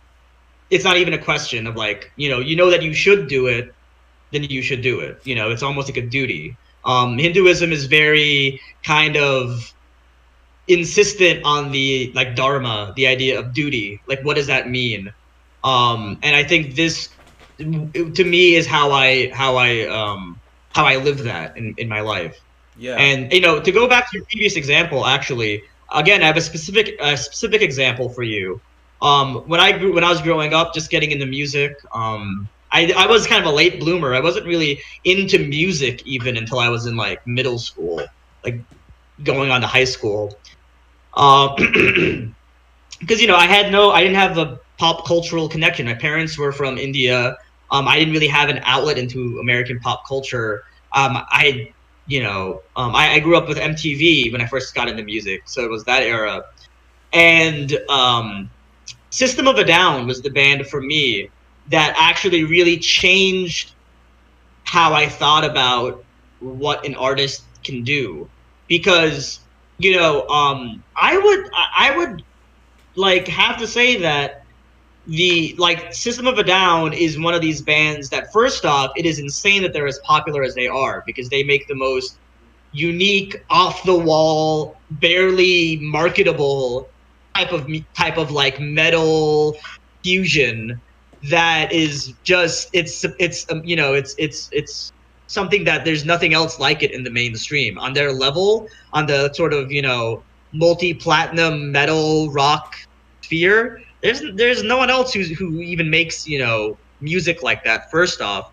But secondly, they brought in an awareness of the Armenian genocide to the world. I mean, they literally pretty much single like the four guys in them, and to be honest, two of them are not even really politically active. So you could even say two guys. They single-handedly made sure that the world did not forget and ignore the Armenian genocide, which at the time was actively being covered up, not just by the government of Turkey who enacted the genocide, but also the U.S. government itself was not willing to acknowledge the Armenian genocide because it would have hurt their diplomatic standing with Turkey. And the U.S. had, our country's government was just ignoring a genocide for their own gain. And even refusing to acknowledge it happened at all, just because just because the people who did the genocide would feel bad about it, right? And System of a Down they made music about it, they made art about it, and they single-handedly made sure that wasn't going to happen. They essentially pushed back against the narrative of two major world governments, and they got. And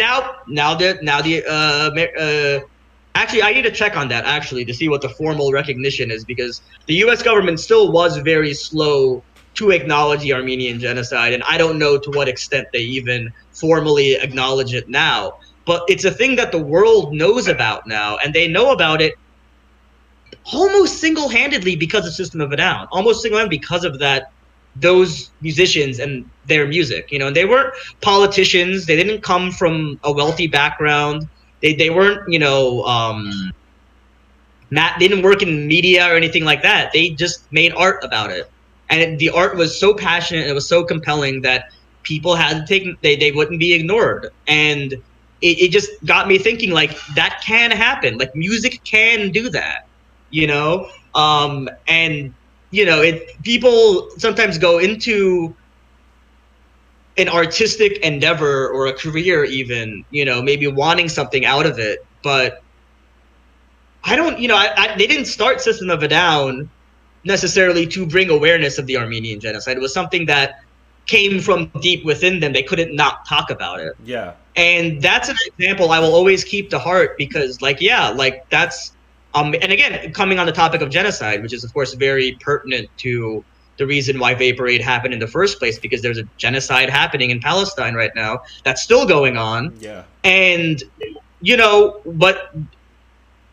for once in world history, artists, musicians, they changed the world. They righted an injustice. You know what I mean? Yeah. And that will stay in history books now. The Armenian genocide is covered more widely in textbooks or, whatever, popular consciousness, because it was, at least for me, it was them that they did it pretty much single-handedly, because they got to this level of prominence that it couldn't be ignored. They played a concert in Armenia on the on a commemoration day. They were in hiatus for years, and they came back to play a concert in remembrance of the Armenian genocide in Yerevan. And again, it was international news. It reminded people, if you forgot, this is a thing. This is still happened. It happened to people who lived. I mean, it happened to the people. The generation is still there, you know what I mean, who are affected by this. Yeah. People are still alive. So once one person shows that it's possible, you know what I mean? That's the best thing you can do, is to show that something like this is possible. Yeah. If you believe in it strongly enough, you can make it possible. And then if you do it, then, don't talk about it. That's my motto for 2024 is don't talk about it, do it. Yeah. I kept a lot of Vapor Aid close to my chest, until we were ready to drop the poster. And I dropped the poster, and I saw a bunch of people like, whoa, like, wow, I must have missed when this was brought up before. I must have missed when the submissions were open. And it's like, no. We didn't say anything until it was locked in. You know what I mean? We kept that close to the chest because I didn't want to, and I do that. I have that, unfortunately, I do that, where it's like I can talk about something forever, and then like life gets in the way, you get distracted, you get busy, and you don't actually do it. Yeah. And I'm not, at least for me, 2024, you know what I mean? But the state of the world is like I can't afford to not do anymore. Yeah, no, Does that make sense?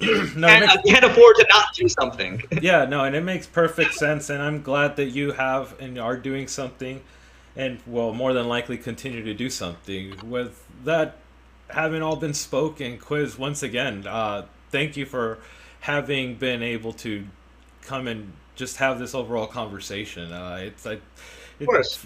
You know, this is why we call it Sight Sounds and Conversations, because we do have interviews, but we really like them to delve into conversations more so than just feeling the sake of being just interviewed. Yes, those are conversations in that sense, but what I like is just really, you know, getting a sense of who you are before we start recording and before I even reach out, similar to what you're talking about, and it just makes me again really glad to see that throughout all this, not one of us ever really stands alone. It's just more so standing up and knowing that we're not alone in these things.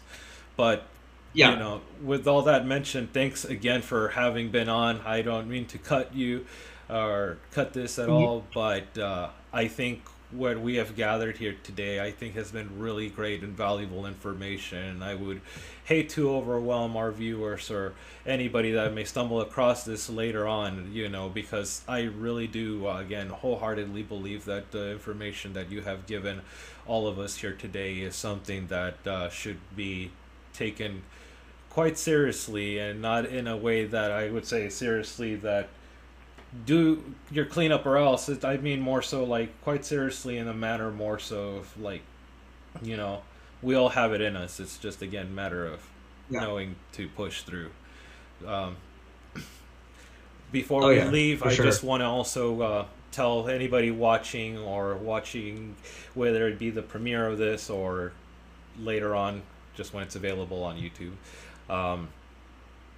I really want to thank also Beefant, I Play, Fighting Island, Luxury Elite, Giant Claw, Luxury Noise, Saint Pepsi, Pad, Trucks. I want to thank all of you first and foremost personally, because although whether I've talked to any of you a lot or not, I will say that I really, if I didn't already have a strong admiration for a lot of you, it has doubled more now, because for me, all of you, ironically enough, like basically everybody I have on this lineup, I just gotta say, Quiz, have literally been a lot of my go-to people that I've looked at through their careers in this vaporwave scene since I've known of them. Me too. Because they've been really good representations of like not giving a fucking going for it, whether it be on their own creative ends or their own, like, you know, giving their opinions. Like, for example, we have to again bring it back to like PJ. They are such like strong and like beautiful individual. I love PJ so much. I love them. One of my favorite people. Yeah, and you know, again, in like Young Shiro and like Skelly, like again, there are two people that in this community, again, have given a lot of way for a lot of people to just come and give a lot of insights of who they are without people necessarily needing to take every single the word as creed. Because what I think, for example, with them is that Hot Takes gives a lot of leeway for people to kind of go in there and have a, you know, a sigh while still, and I mean a sigh of like relief and being able to say things. And for anybody that knows what Hot Takes is and what their approach is, should already know, like, hey, so you're taking the important things in life seriously while still learning to just like things kind of change, you know. Things are susceptible for differing opinions. Like that's kind of what I take sometimes when they have like the reoccurring questioning, whether it be like the shoegaze things Yeah. or stuff like that. Yeah, yeah. And you know, I mention all these because like again on the similar way like you know, the Big Wiz and also Frank Jebsy, I think are people that I've always looked towards as well, of being able to try to continue to play some form of like laughter or joy in life, not necessarily Oh, for the yeah. sake of ignoring things, but you know, just it's good to kind of have a laugh. And Yeah, Wiz asked me like, is it okay if I do like a funny set? And I said, yes, please do, because part of the point of Vaporade is to make you feel less despair. You know what I mean? Yeah. It's to make you feel better about the world, so you go back into the world with renewed energy. That's the whole point. And you know, and with again going with like people like Giant Claw, Luxury Elite, Pad, you know, Saint Pepsi, like all of these people, like to have a big name too, and for them to not have again any hesitance of joining in is just something that I feel anybody in this community should really look towards, and just continue to see why it is that all of you continue to be as influential as you guys have been, you know. And this is by no means a form of saying that we here are saying you guys are all perfect. We do not believe in such thing for ourselves or anybody, but I still think that, again, the same way you have an open mind, I hope that a lot of our viewers today will have, not just towards either our community, but overall, you know, wanting to really, again, make their passions more known and their own voices be known about these passions they may have. So, oh yeah, absolutely.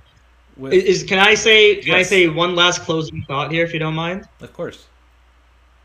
Oh, so just to follow up on something you said before, I also grew up with a lot of these like punk and metal like icons, people who like kind of blazed the trail. But then a lot of them also ended up getting like kind of conservative or like going against those values when they got older. And for me, it's like that affected me as well, where I don't want people to watch Vaporate and think about me, think about my face, or think about my name or something. I want people to remember kind of like the ideals, because at the end of the day, I'm just a person. I don't want people to like not worship, but like praise me. But I want people, as I said earlier, to see that it's possible, that like here is a guy who came into the scene with an appreciation and a genuine enthusiasm and openness and community mindset, and the community and the scene gave back. You know what I mean? Vaporade only happened because the scene gave back. All the artists that I had relationships with came through for me. Not only did they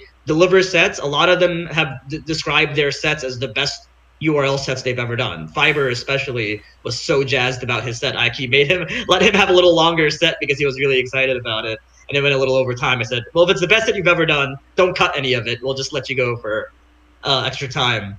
But that's all them, you know what I mean? People came through in huge amounts. According to Fiber, this may have been the URL show that raised the most money ever.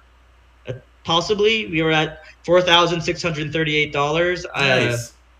That's amazing. It's not about that, but I'm just saying, it's like, I didn't do that. I didn't, that's not something, that is just a show of the love that the community gave back to us. Yeah, no. And, all the people you mentioned are amazing people. They're all very friendly. You know what I mean? They're very, like, down to earth, unpretentious people. Nobody was worried about themselves. They were all excited to do something for a cause. A lot of them said, like, oh my God, like, it feels so good to be actually doing something about this.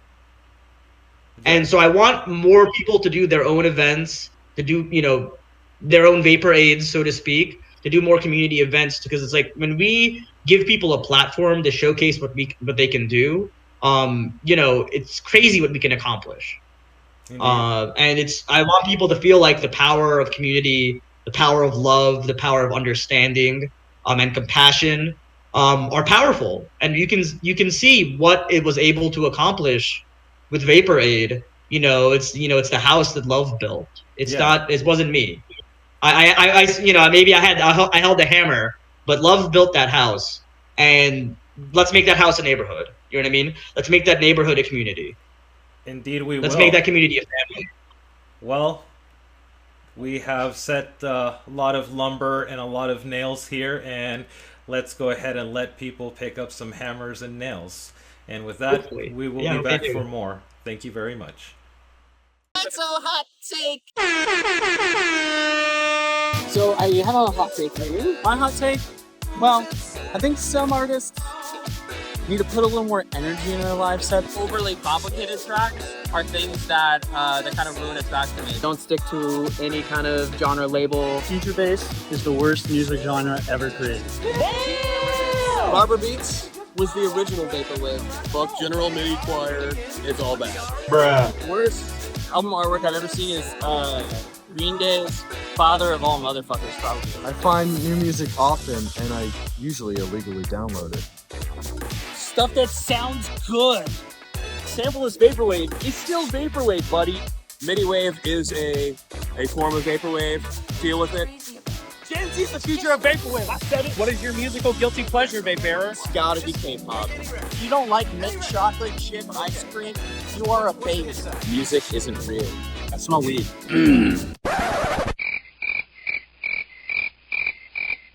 I'm Dan Mason. This is Babe Eric. This is FM Skyline. This is Mesh. Yo, this is Groovy Kaiju. This is Christ. You're listening to Hot Takes. That's the one. Don't touch my records.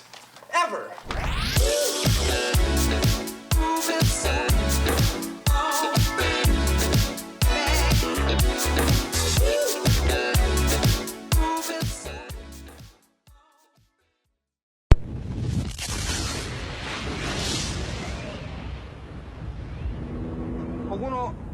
これからやるコーナーのポイントはインツ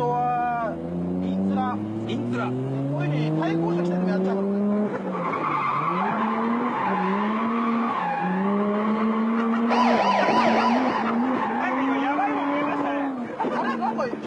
なんか今見ましたね。いやー、なんですかね。いやー、参りました。来たよ。や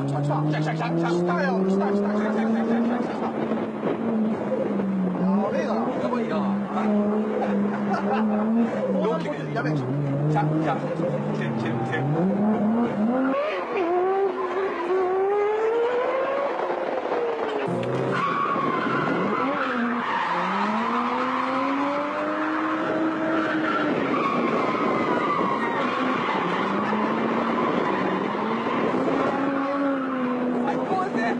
車線無視だ。も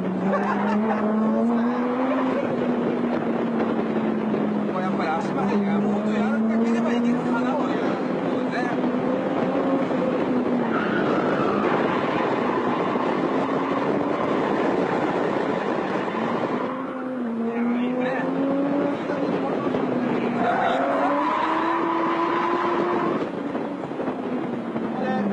ちょっと見て。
Hello and welcome back. And now time for Seb, an artist who I'm really thankful and happy to have been able to have gone on this show. For this artist is someone who is able to seamlessly blend together a lot of the things that I personally have always admired and loved, not just about the vaporwave genre, but artists when it comes to the ability to create something not just from what is the sound. And when I say what is the sound, I mean the influence of 80s, 90s music in different formats, whether it be electronic, pop, hip hop, whatever way we're talking of, in whatever era. The way that Seb, like many different vaporwave artists that do really well, is being able to present their love and admiration and attention to the detail of not just the genres, but the production that goes into the work, and being able to at times deconstruct it and reconstruct in a way that shows not just the respect, but again, a love and an attention to these works. And that is something that,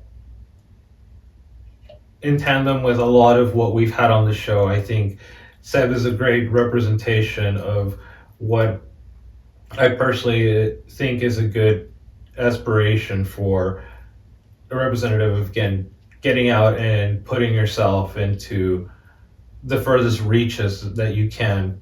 Because when I hear Seb's work, and whenever I've been able to return and re-experience this artist's work, I continue to find myself feeling the sense of swimming in an ocean or being somewhere deep in space. And that's not even because of the help of any substances, mind you, or an imagination, but just the way that, while vaporwave keeping itself simple, it also makes you want to push yourself. If you're an artist or a musician, anybody that enjoys vaporwave, I feel that a lot of you can relate. And there's that, again, that relatability thing we've been talking about in the show, in feeling just that push to just like, okay, I'm going to push myself further. And we can go ahead and talk about different analogies when it comes to music and genres. One closest that I can think of is the love in most recent, what has gone on with hip hop in accordance to the recent beef between Kendrick Lamar and Drake. And now to get a little recent topical, the reason I bring this up with what I've just been saying is because for those that maybe aren't as interested in hip hop, or that want to hear what my take is on how I perceive and my perspective on rap beefs is for anybody that's an MC or a lyricist, a poet, a rapper, anybody that is associated in any of those ways with hip hop, and you come to hear whether it's, MC battling, whether it's just hanging out with your friends somewhere in your living room, and you guys are throwing shots at one another, and then somebody's like, well, let's just start spitting or whatever. The thing is to just push one another forward. Now, that's just kind of where, and up to where I'll just leave it, because now going to the whole Kendrick and Drake thing in that regard, without getting so esoteric and out of the way from what we're originally talking, a lot of people felt the excitement during this beef, besides hearing what these two individuals were saying to one another, the fact that their name and what a lot of different, again, camps and people that enjoy these two artists' work were feeling was that, okay, these two are going at it. Now, a lot of people that are watching this, that are wanting to do, whether it be one style of rap or hip hop that one individual over the other is doing, everybody feels that same push to want to even go further, and going back now to what we're talking here with Seb, this is a great representation of an artist that works within their own area, habitat, and this is metaphorically speaking, but is in a way that I feel is brilliant and pushes both those in the upper echelons and those starting in vaporwave into a matter that says, okay, I gotta get back on my grind to get with lingo here. And with all that said, we hope you enjoy Seb. Thank you.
Rest later.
Hello and welcome back. And now time for our headliner, who is none other than Cultural Vandal, an artist who is a one-man band project monstrosity, and I say that with all the fucking love I can give, because Cultural Vandal is an artist that takes, like all of the other artists that we've presented you here with today, many different genres in a way that is more than loving, is in a way that's passionate, in a way informed, that Cultural Vandal presents like you are listening to a form of street performance, but it's not an avant-garde street performance, and it's not somebody busking, and no shots at any of those people, none at all.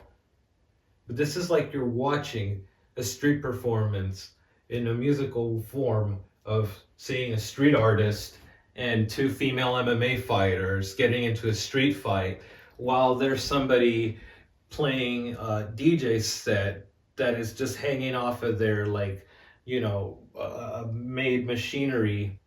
And then in front there's like some like really good, like talented dancers that have rigged up some like good pole, and they're just like doing their thing away, and it's all like captured by somebody in the back that is looking at the people that are shaking their head, like they're shaking their head looking at them, like, because Cultural Vandal is somebody that wants you to go and experience the world. And you could go to Pompeii, you could go to Rome, you could go Timbuktu, wherever the hell you want to go. But when you go to these places, make sure you check out the vandalism, make sure you check out the litter, make sure you check out all these places. All of this stuff holds it together in a way that says, well, it says a lot of different things. But what Cultural Vandal says through capturing those essences is that there's definitely a beauty in rawness that comes with seeing the things that most of us in first world society, because the artist here, again, is currently residing and living in Tokyo, but a Japanese native themselves, has always been in total admiration of punk rock culture, gabber. You'll hear a lot of these, along with reggaeton, a lot of dance hall, a lot of different eras of not just that, but all of these things that in one time or another, or in some way or format, have just totally been looked as, you know, some form of fringe thing. Something that's just like, and in one way or at some point or another, they have been taken and made into some form of commodity. As a person that's living and has lived in Japan and has been exposed to the almost way of taking a lot of what is art, street art, lowbrow art, a lot of different, and making it into a way that can also be commercialized. What I feel the work that Cultural Vandal in my eye and in my ear says a lot is being able to take that very same approach that these systematic things tend to do once they've commodified things like reggaeton, dance hall, hyper pop, industrial, all of these things have all been things that at one point or another have also been held in a fringe way. The same that some people tend to not want to look at street art. They don't want to look at the litter. They don't want to look at the vandalism that was done. They want to just go to and look at the Chrysler building, and they want to look at these things. But they appear away, and then they wonder, well, where is all this art and all this stuff coming from? Well, it's coming from a lot of these different places that, just like these things you don't look at, you're not listening and hearing. And Cultural Vandal has taken all these cultural things and has gone and said, you know what? These commodity, these things, just like Death Grips and Caro Bonito and a lot of the different artists, I'm taking it back and I'm going to vandalize this culture into my own thing, and I'm going to have you now enjoy this set by our headliner. Thank you and enjoy.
fuck have I been? What have I ever seen? Is it just the season? Or what's the reason? No point in screaming, incarcerated in outer space and fuck around to history. I'm moving the rat race. Streaming through the night, unveiling the destiny through a delusional fight.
Did I ever learn it? Will I ever make it happen?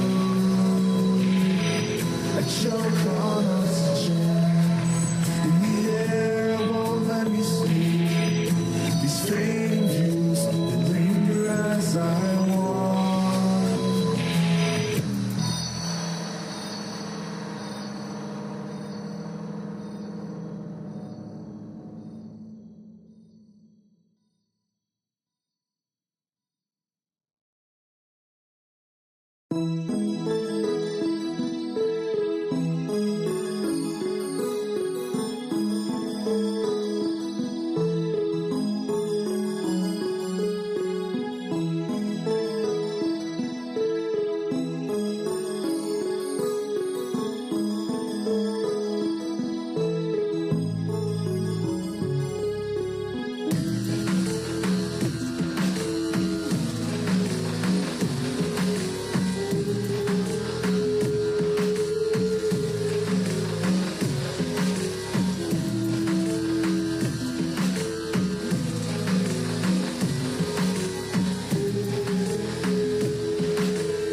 only guy in the whole friggin' dorm that got some marijuana. I had to do it.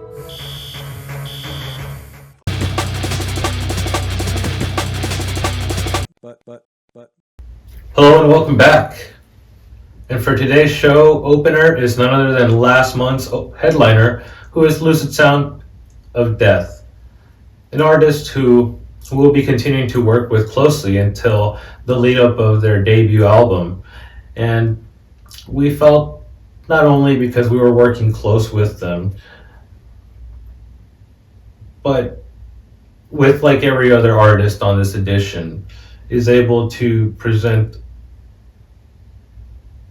a big palette of sounds that carry more than just tribute and attention, but also carry an essence of understanding what it is that not only these artists, and in this case, Lucid Sound of Death, seems to be influenced by, but also the production and what is specifically these types of production made what led up to this music, that these artists, again, now being Lucid Sound of Death, be what it is. And without getting so cryptic and getting into a big matryoshka doll of one thing and didn't, no.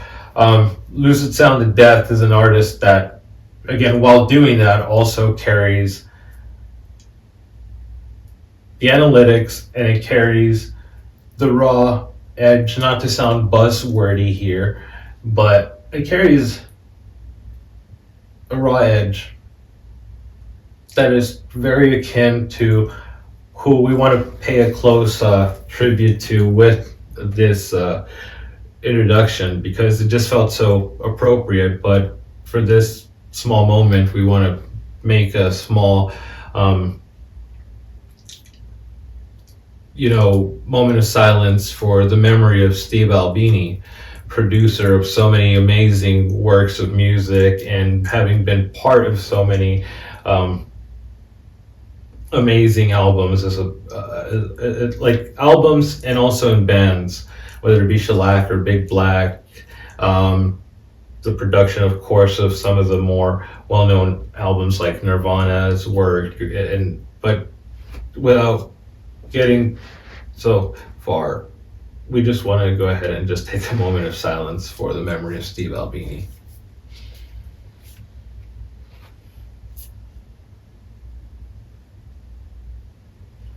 And I mentioned Steve Albini with our introduction for Lucid Sound of Death because, like with Steve Albini's work, there is a nice pure rawness that also at the same time is calculated and thoroughly put together to give you that same type of energy that you would receive from a lot of the attention that this guy's production was. Not only important for what it was, a lot of like the Midwestern hardcore punk, whatever different types of genres that this guy worked on, but also the continuing influence that his work carried for trying to, again, carry either sonically or just by the idea of putting as much of a raw energy that you could into the work.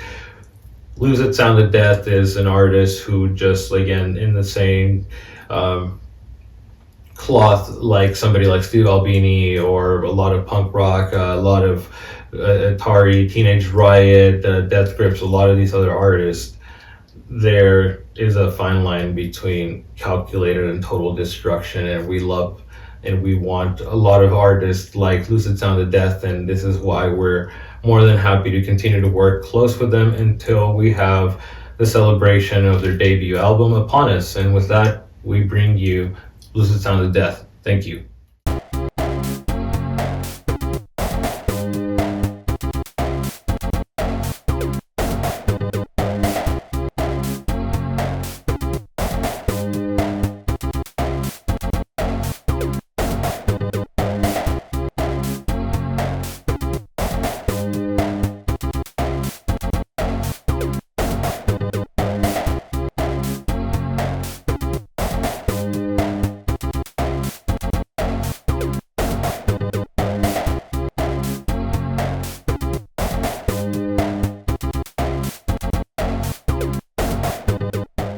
Hello and welcome back.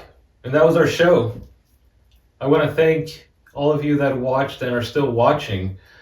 I want to thank every single artist. And I can't stress enough how much it means to have gotten the opportunity to have worked with every single artist that led up to this edition, and all of you that are part of this show. The amount of work and patience and communication that was being had with a lot of us throughout the making of this was something that with everything that I've said throughout all of these introductions here today on this episode, it was just hearing about like, oh, hey man, I can't do this at the moment.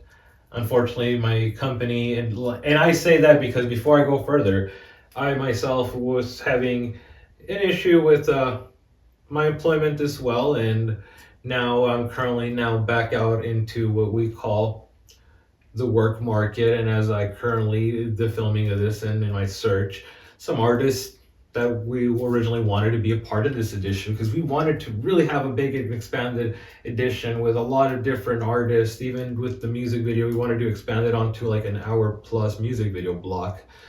But you know, whether it was people getting laid off, housing issues, situations, health things, a lot of different things, it just became an overwhelming thing that just felt that if we were to mention it here, we would not only be fence sitters, but we would outright be negligent to what not only makes us and what inspires us here on the show, and what I think a lot of people don't take a moment to, you know, this isn't to say that you have to entirely feel that, oh, people are not having their gratuity given to them or anything, but when it comes to actual independent, everyday working class artists that are having just regular standard 9-to-5 jobs and doing things, make sure whoever you know in your life, if you know anybody or you yourself, you know, really just thank them and thank yourself for still being able to, despite whatever might be going on and whatever you're currently doing at the time you're watching this, the fact that you're doing art and you're doing what you're making. And we really want whoever it is that's currently watching this that hasn't yet shared anything with us, as we say in every single edition, we really want you to share your work with us. That is one of the things that, like this edition, every single episode in our show is entirely inspired and moved by the ability and the fact that throughout any adversity and any obstacle that any one person may be facing, those that want to create and share and give their own, you know, opinion, their own viewpoint, or just share something they're just hearing in their head or they're seeing in their mind's eye, or they just, whatever it may be. It's just amazing the fact that, again, the people are able to bring it about themselves and just push themselves forward to share all that stuff with us. And we hope that a lot of you that are artists watching this, in whatever time that you are currently watching this, that you continue to just make your art, and we hope that we see it soon so we can also share it with everybody that watches our show. And with that, we thank you and we hope to see you again soon. Good night.